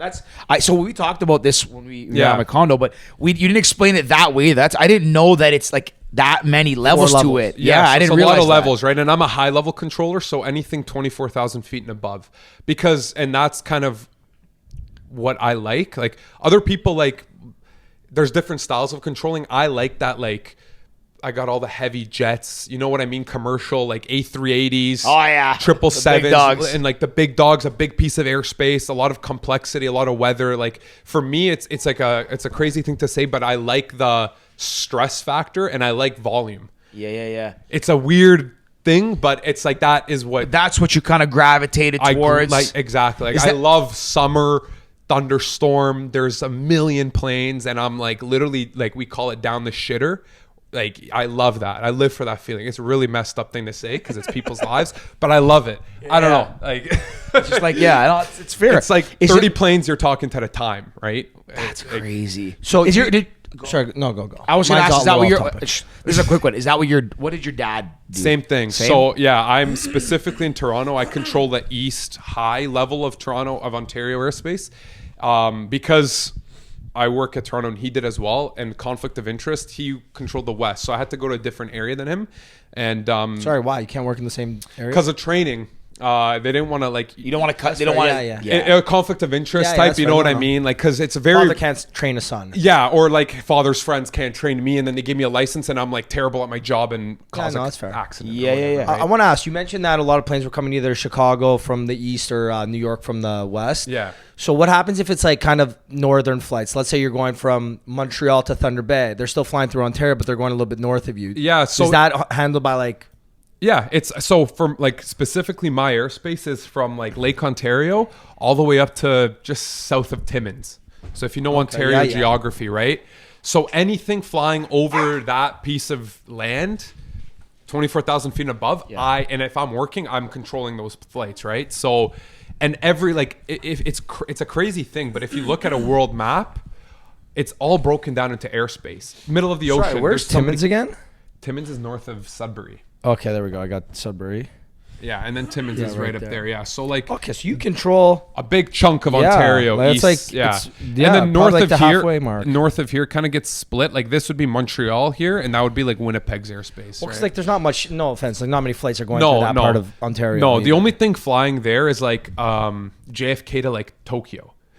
I work a lot of those flights where they take off like DC, Newark, or JFK, and they fly straight north, and they fly up, and they come and land in China, Tokyo, because of the or cargo going to Anchorage, Alaska, so they come up. Yeah, it's fucked that we look at a map as a flat surface. Yeah. Right? When in reality, a lot of planes don't just fly straight across. No. Whereas like I think the most like for Europe, for example, I think the UK they like arch. Yeah, the UK and Spain are on the exact same like x-axis, I guess.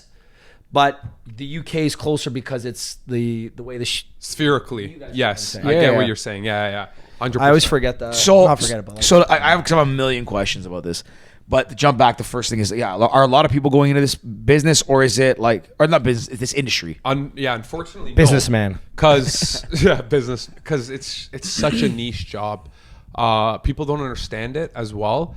I mean, we're getting more applicants, but like, I don't think it's kind of explained properly. You know what I mean? Like you said, you don't know a lot of people that do it.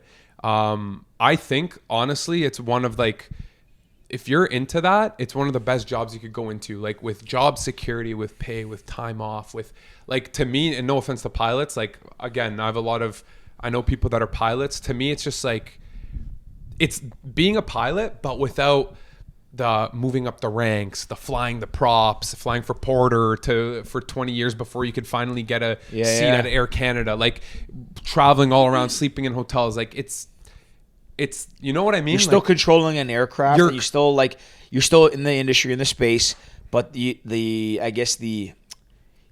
grind of it is maybe not. It's there. not. Yeah, like there's definitely a grind to it for sure. Training's very hard, and like there's different levels. Like the way it's broken into is by volume, right? So Toronto being the busiest, like that's kind of like the best place to work at, in my opinion. You're saying Canada, basically. In Canada, right?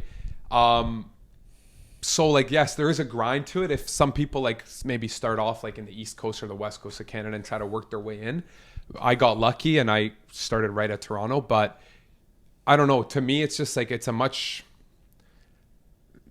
easier job. Like you're not traveling all the time. Some people love traveling, but like think about traveling as a pilot. You know what I mean? But you're getting everything the same. You know what I'm trying to say? Yeah, But absolutely. pilots have that glorified, like, wow, aviation, I love planes, I'm going to be a pilot. Nobody says, I love planes, I'm going to be an air traffic controller. And you get a lot of pilots who quit flying planes to become air traffic controllers. I don't know one air traffic controller who quits being an air traffic controller to become a pilot. It doesn't go, like, a lot of pilots, there's a lot of ex-pilots on my work. There's not people that leave this job. Vice versa. Which it's cool. It's interesting. It is in the not. shadows. Listen, this I can say it is interesting. interesting because this to me is so fascinating. I've been on a for someone who doesn't, I don't travel often for work. So like for someone who doesn't have to travel for work, I can probably safely say I've been on probably more flights than anyone I know or anyone my age that doesn't travel work related. And it's true, like when you think about it, like, even when you're a kid, the pilot's the pilot. It's cool, right? They do a very important job. You know what I mean? Like they're in charge of a lot of lives as well. They're in charge of making sure the passengers are safe, right? But it's also, but that's the thing. Like when we were younger, I think the position of a pilot was a very glorified job, right? Yeah. You know, if you watch the movie Blow, even like back then, they're talking about how they're all flight. You know that scene where they're like, "Oh yeah, I'm a flight attendant. I'm a flight attendant." Even that job, like anything in aviation, was very it was almost almost glorified. It didn't matter what you did. If you worked on an aircraft, it was very cool, right? Very prestigious. And the pilots always still kind of kept that. What am I trying to say? But what I've gathered over time and like getting older and traveling is it's still very cool when you see the pilots. You can tell like it's a sense of like, you know, they're the captain of the ship. But it has changed from my understanding too because of technology and everything that, you know, taking off, not to discredit pilots, but again, taking off, landing a plane, cruising, all that stuff, from what I understand has gotten easier than when when you're flying for Pan American Air back in the day and it was a prop plane that would cross the Atlantic, you know? Now you're flying A380s that a lot of like higher stakes, a lot of people, big jets, but a lot of it has become, I guess, easier, automated. I don't know what the right word is. Yeah, like I get exactly what you're trying. Again, I'm no discrediting pilot. Very hard job that they have as well, right? 100% it is. It's just it is a bit different, right? Like I'm the one yelling at pilots. Sorry to all the pilots out there, but I worked this morning and I like yelled at 3 pilots today. Like it's just like they're in charge of like taking what I tell them and implementing it. And obviously if there's emergencies, they gotta know their checklist. They gotta know, like, have you ever looked at a cockpit? You ever been in like, oh yeah, I've sat in a couple. Yeah. Like, come on, you look at that, you're like, what is going on here? Like, I would not be able to sit in a cockpit and be like, fly a plane. I know the science behind it. I know what to do, but they go through a lot of training to do that. But I'm in charge of like, okay, I'm gonna make sure you know like what you're doing with your plane, because if you don't know that there's 50 planes in a 50-mile radius around you. Like, absolutely, they're all like up and down and left and right. Like it's tricky. Like it is. Do you think that a lot of people don't get into what you do because it's like not a sexy job in today's society? 100%, right? Like it's you say it, and again, like I'll say it to people and they'll be like, oh, like this guy has the pylons, like very, you know, and I don't care. I'm not saying it to impress, and it's just like whatever. I'll let that person think that's what I do. I don't really care, but 100% that's what it is. Like the term is so. There's a million, like you get a million of pictures in your head of what air traffic controller is. Like you don't think like, oh, you say pilot, you know exactly what a pilot is. You say air traffic controller, it's like everybody visualizes something else. You can't visualize what it is. I thought it was a tower. I had no idea. Yeah. I thought that's where air traffic control sat. Like you don't. Some do, but I'm like, yeah. And again, no offense to tower control, but it's like I have the complexity of like much more volume and like weather and just a bigger area, right? What's a crazy day in terms of volume of planes you might have to? Oh, like whatever. Or how many? I guess put it more broadly. How many planes a day would fly over Ontario?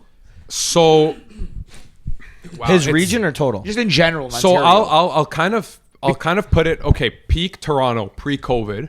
I know you guys were talking about like Pearson delays and stuff, and like after COVID, it's gotten weird, right? Pre-COVID, Pearson was like pumping out numbers. You know what I mean? Like, what's pumping out numbers? Like they had a lot of traffic, rarely any delays. So we have, you know how we have 2 runways on one side and then we have another runway. So they would do something called like a form of tripling. So they'd have all 3 runways being used, those parallel runways. And in a good day, like where everything's kind of running smoothly, they would run probably around a departure and an arrival every 30 seconds. Holy cow. So we're talking like thousands of planes. Well, I guess So I'm talking like cutoff time is what? 11 p.m. to 6 a.m.? Yeah, like Approximately. a give or take, but like obviously not consistently throughout like a 12-hour day, but peak hours, like they would go like a rate of 60 planes an hour going in and out of Pearson, which is crazy. Just Pearson, right?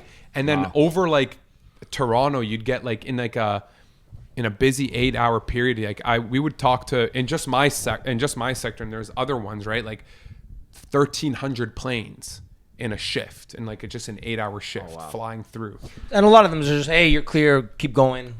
Shit like that. A lot of times you get hello goodbye, right? They come in like it's a plane flying from, I don't know, Chicago to Heathrow. Checks in, he's already at his cruising altitude, he's got his autopilot on, there's nothing around him, and he's just hello, keeps flying, goodbye. You know what I mean? Is that literally it? Yeah. So he just checks in? He checks in, I'm watching him, monitoring, making sure everything's good, and then I hand him off to Montreal. So he's got his little notebook or something, whatever, however he tracks it. You track it. Hey, flight AC 1374. Boom. Yeah, he checked in.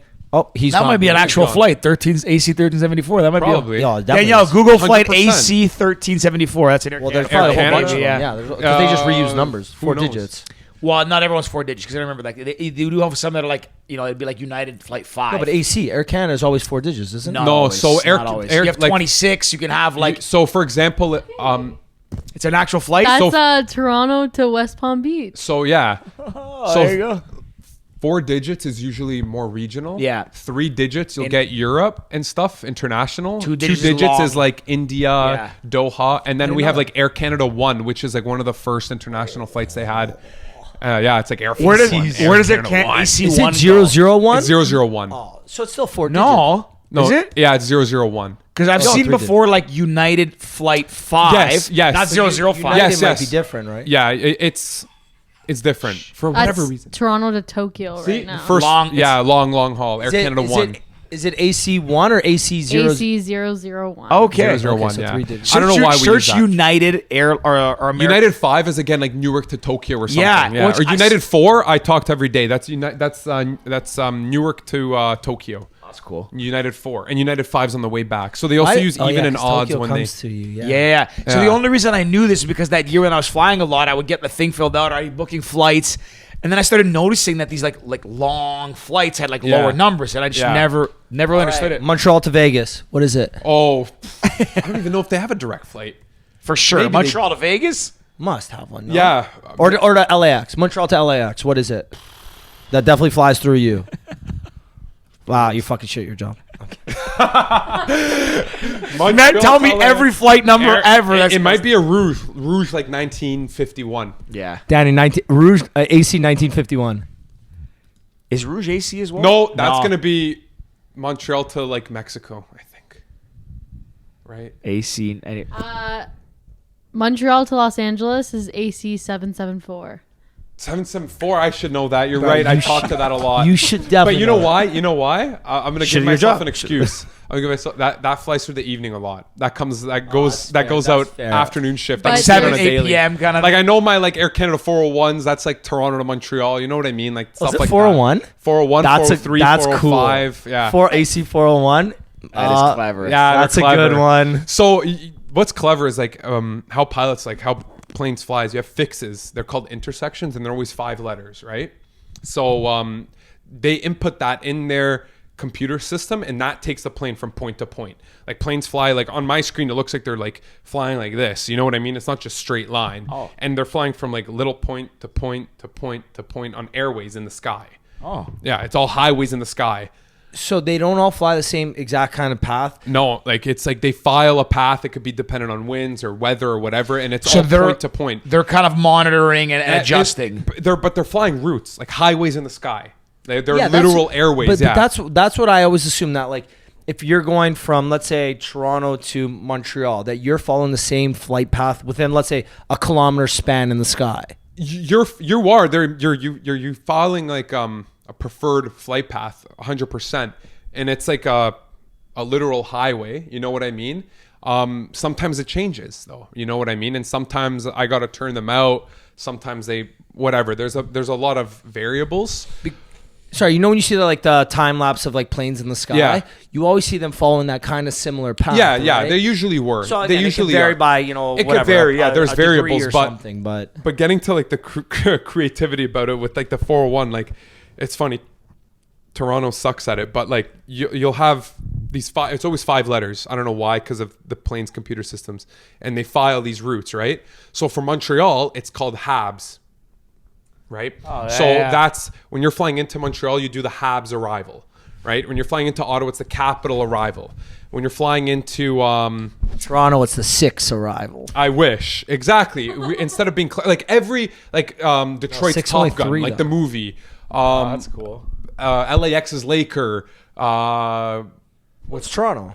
And Toronto is something. It's just 5 random letters. It could be Raps. It could be Leafs. Those are all 5 letters. It could Jays. be J. Nothing. We literally, for whatever reason, Raps and Jays are 4 letters. no. But you could do like JSS, you know what I mean? SS or Like Lakers, RAPPS. Lakers probably LAKRS or something like that. Yes, exactly. Right. Yeah. And capital CAPTL. Habs is HABBS. You know what I mean? And every airport has something. That's sick. cool. Windy is for Chicago. I'm putting in a fucking report tomorrow. It's just like, come on, guys. Let's get creative here. As a to pivot a little bit, as more like an enthusiast, what's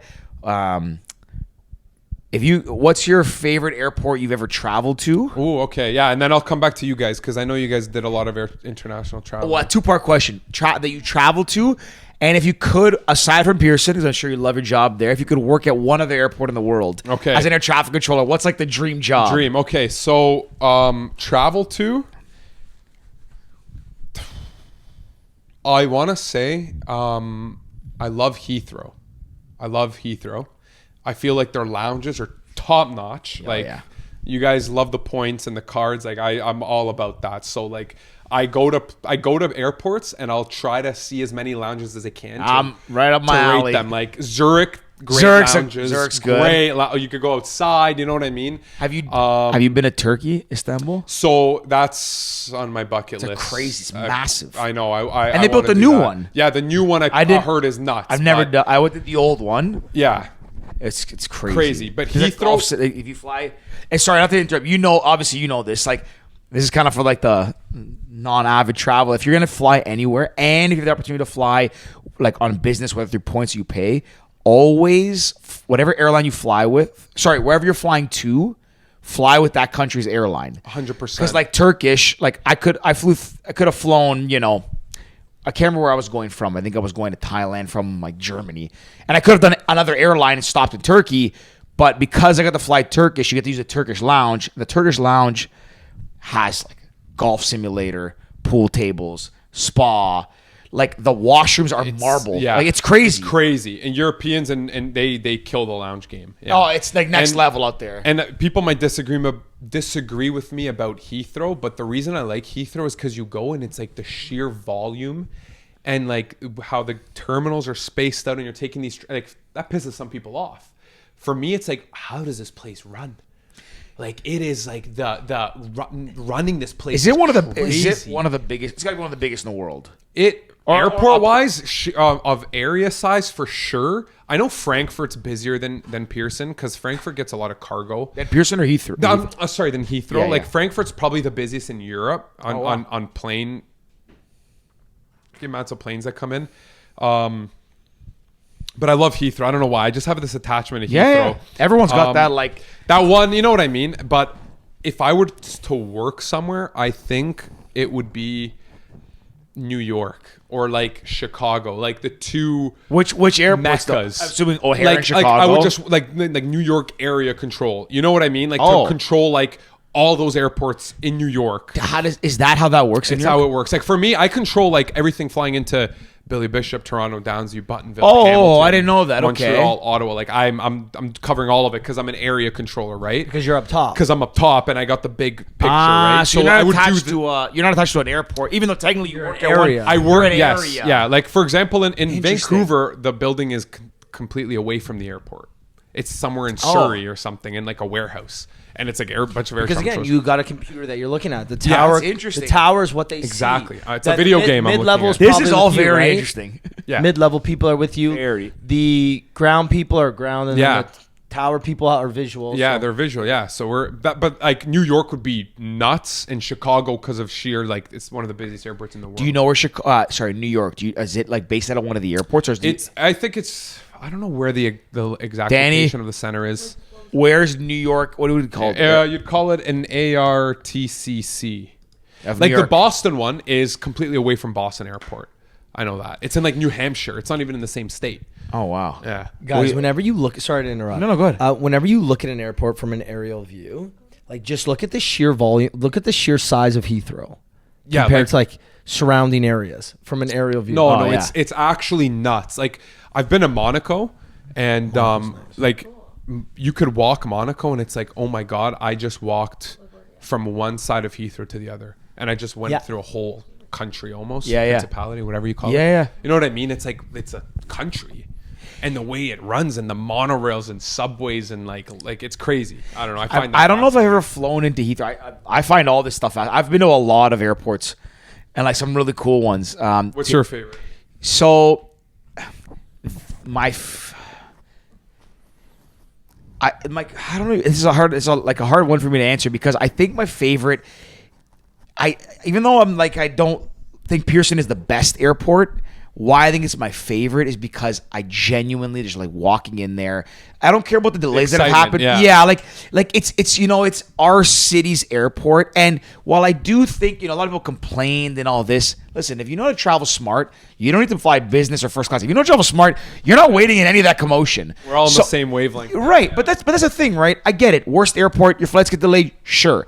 But people complain about the security line. Hey, like you can go and get a fairly reasonably priced credit card and avoid that line. Don't tell them that. Then that line's But gonna be crazy. but then the reason why I like Pearson is I do really like Terminal 1. And I just something about it when I get there and I fly out. I don't think the lounges are the best. I do like Maple Leaf Lounge and the Plaza ones. Like they're good. It's you know what I mean. It's like when you get there, you feel like you're going it's that somewhere. But also, excitement, even the times where I'm like traveling for work, if I got to fly to Ottawa for like a day or Vancouver for a couple days, it's just I like it. Now, the best airport experience I've ever had was Frankfurt. And Frankfurt, Great airport. So Frankfurt was cool. Now I also didn't go to the main. I've flown into every airport in major one in Germany. I did Berlin, Munich, and Frankfurt, separate trips. Ricky already I think knows this one. Frankfurt, I flew into because I was in Bali. Friend of mine calls me. He's doing his birthday in London. He's like, "You have to get here." I'm like, "Dude, I'm on the other side of the world." He goes, "Just book a flight." So I changed my travel plans. I flew from Bali to Hong Kong, and then I think that was on Indonesian Air, and then someone's at the door. Then from Hong Kong to Frankfurt. Sorry, Hong Kong to London. I flew Hong Kong, Frankfurt direct, and then Frankfurt down to Heathrow, one of them. But I got to fly. I originally booked my flight. We got a party up in here. Frankfurt. Who's that? Oh, My buddies. what's going on, guys?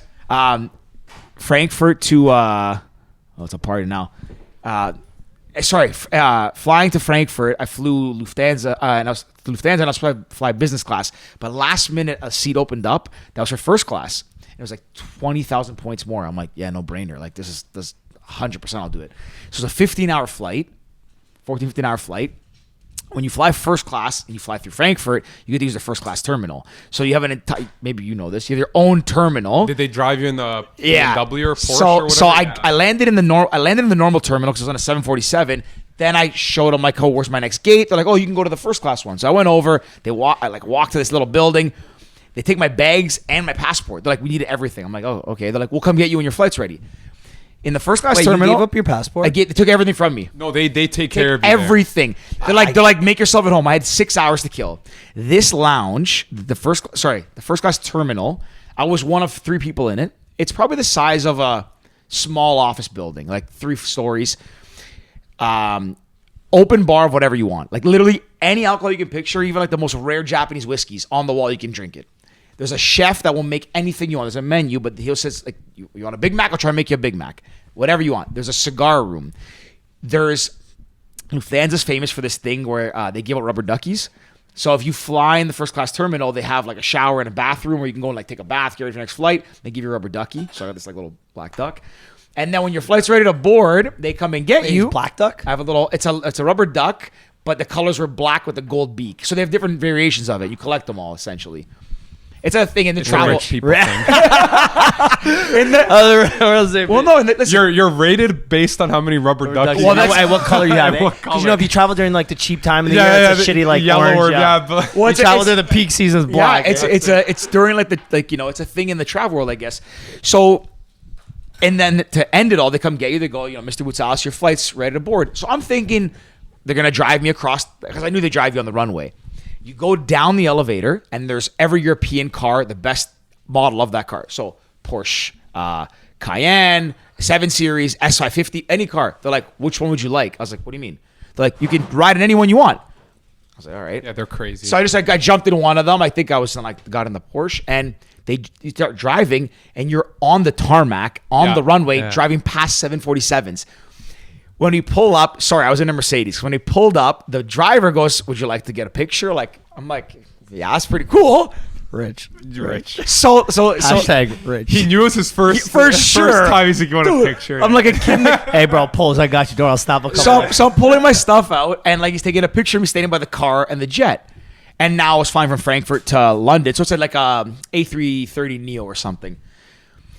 So I take the pictures, whatever, and I go up the jet bridge on the outside stairs to get up, thinking I'm going to be one of the first to board. I'm the last to board. The whole plane could clearly see me taking photos like down here. So I walk in like all embarrassed. I'm like, holy shit. I'm the guy holding the plane. Everyone turn right, you turn left, George. Anyways, that, and like, this all sounds like you're joking. Like, it sounds rich and everything like that. But to put this in perspective, I don't want to talk about points, talk about more than enough. The amount of points it cost was basically the equivalent of like that flight cost me $500 basically. Yeah, that's which is insane. I've flown business class many times. I never paid out of pocket. But think about that. I signed up for one credit card, like a business Amex Platinum card, 100,000 points. That was the flight, $500, and I flew like 18 hours. That's the best. And got whatever I wanted. Back to what you were saying too. If you know how to travel. Like and you've been there. Pearson is not a bad airport. Not like, bad. It's not. Gets a bad rap. I'm there once a month. Even during this whole like recent year with all the delays and everything. If you know how to travel, if you get the right credit card, you can get out quick. If you have that new MPC app, especially if you're going to the States, it's a fucking joke. Yeah. Literally, I go from walking into the building to my gate in 15 minutes. Exactly. It's so easy to do, right? And I just got I've never used the Nexus. I just got it finally. So did I. Yeah, I just finally got it. I just got mine in the mail. A 3-year wait. I finally got it. So Where'd you get yours? To use it, I went to Buffalo to do the interview. See, I had to go to fucking Fort Erie. Oh no, Fort Erie's close. I went to Fort something in Thousand Islands. Oh, that way. Yeah, When did I you went go? to Buffalo. I went to Buffalo 2 weeks ago. I think I did Me and Buffalo Elaine, too. or I 3 did weeks Buffalo, ago. and I finally got it. I'm excited to use it. But you gotta know what you're doing. And another thing that people or ask people who know what they're doing. ask people who know. Like I have friends who call me all the time, like Ricky, like you said. I know you mentioned that you got your board, you got your plane in 20 minutes. Like how'd you do it? I was like, look, here's what you do. You have an Amex, go see the kiosk because they don't promote it. They go, no, it's not because they still got that little thing there. Yeah, but last time I flew, The kiosk is there. There's nobody there. You scan the QR code at the kiosk. Within the past you month, do. the kiosk apparently left because when I went to the airport, it was gone. You have to download it through the Amex website, and you can get as many passes as you want. So it's actually better than the kiosk. Yeah, but even before the last couple of years when they first put it there, because before what I was happened there last week or 2 weeks ago. I was there a couple weeks ago. Didn't have it. They had it. They had it when Not the person. The booth is there. Not the Booth person. is there, and then you scan the QR code. No, the booth was there when I was there a couple weeks ago. I scanned the QR code on like right where like the line starts. You could scan the QR code. It says Amex Platinum, blah blah blah. All the, I gotta give away a little bit of like a tell. It's gone now, so I probably can't use it. And I got my Nexus back, but before, like 3-4 years ago, before COVID, you used to just be able to flash your like Amex Platinum and you'd walk in. Yeah. So that was the best because even if it was expired, it would work. You know what's interesting? I don't have my Amex Platinum was expired. I didn't renew it. I have a golden. I didn't have a need for the platinum because I have an airplane card. And when we were flying, I think to New York or something, there was a massive line, and I brought it with me, thinking like maybe I'll try and use it and get away with it. And I went to the booth, and I showed the guy my card. Didn't look at it, nothing. Like it was expired. Looks at it, he's like, "All right, here you go. Here's your pass. Go." And like, I don't need it now, so it doesn't matter. Sorry, Amex, I took advantage of it, but Danny's really slagging. No, but you know what? I hate spoiling the secrets, but like. People need to travel smarter, you can't gatekeep. You cannot. I know. People look. They need to know, and I tell everybody like at my work. People are also like, "Oh, but you're paying $800 for that card." I'm like, guys, I get like $2,000 back a year easily. But you travel 3 times. Do you know what the thing is too? You know, people don't even realize that before. Okay, so now you have to scan the QR code and use the app. But before, I have a spare my old Amex card that broke. So like the back was kind of peeling off. So I have a spare Amex Platinum that doesn't work anymore, but it's still there. I would give it to people. You're traveling here. Take this. Just flash it. Flash it. They don't check your ID. They don't. Hey, you're only allowed you +1. Do you think the guy behind the booth really gives a fuck on how many people are? One time I'd go there for someone's bachelor party. I went there and I grabbed like 8. So Okay, I got a couple more. Yeah. What you can do now is just go online, 100%. print it beforehand, and they let you print as many as you want, and it has like it goes in consecutive numbers. So like 10, 11, 12, 13, 14, 15. As many as you want, and then you just go and scan it yourself. You don't have to talk to anyone. And if you're going with a group of 20, you can download 20 and you're fine. And the person doesn't have to be there. So what's the difference? The thing that's changed too is having Nexus used to be super valuable. I've had mine for 5-6 years now. Expired for about a year. Huh? 8 o'clock. Yeah, I think we're nearing that point. Dan, you want to tell me up a little bit? I'll do it after. Wait, don't worry. We're almost done anyways. So I'll get it after. Nexus used to be super valuable because like Amex would get you past, but the lines are still long at the kiosks. To your point of why Pearson's not bad either, Nexus still gets you slightly ahead of, let's say, like having an Amex or an Air Canada card, but the gap of that is actually coming down. So when my Nexus expired and I couldn't use it because one of the values is when you land, you can scan it and go through fast. Pearson now has not just like the automated terminals, they also have those like fast lanes. You could... When my Next was expired, I think I flew 2 or 3 times, and I would land at like a peak time, and I still got out of the airport in like 30 minutes. Like from gate to getting off and running through the international, which is the long tunnel, to getting out, didn't take that long. Yeah. So even if you can just get like for the average person, just get a credit card that has, which is an airplane card or like a premium Amex card, it makes your life exponentially easier and less stressful.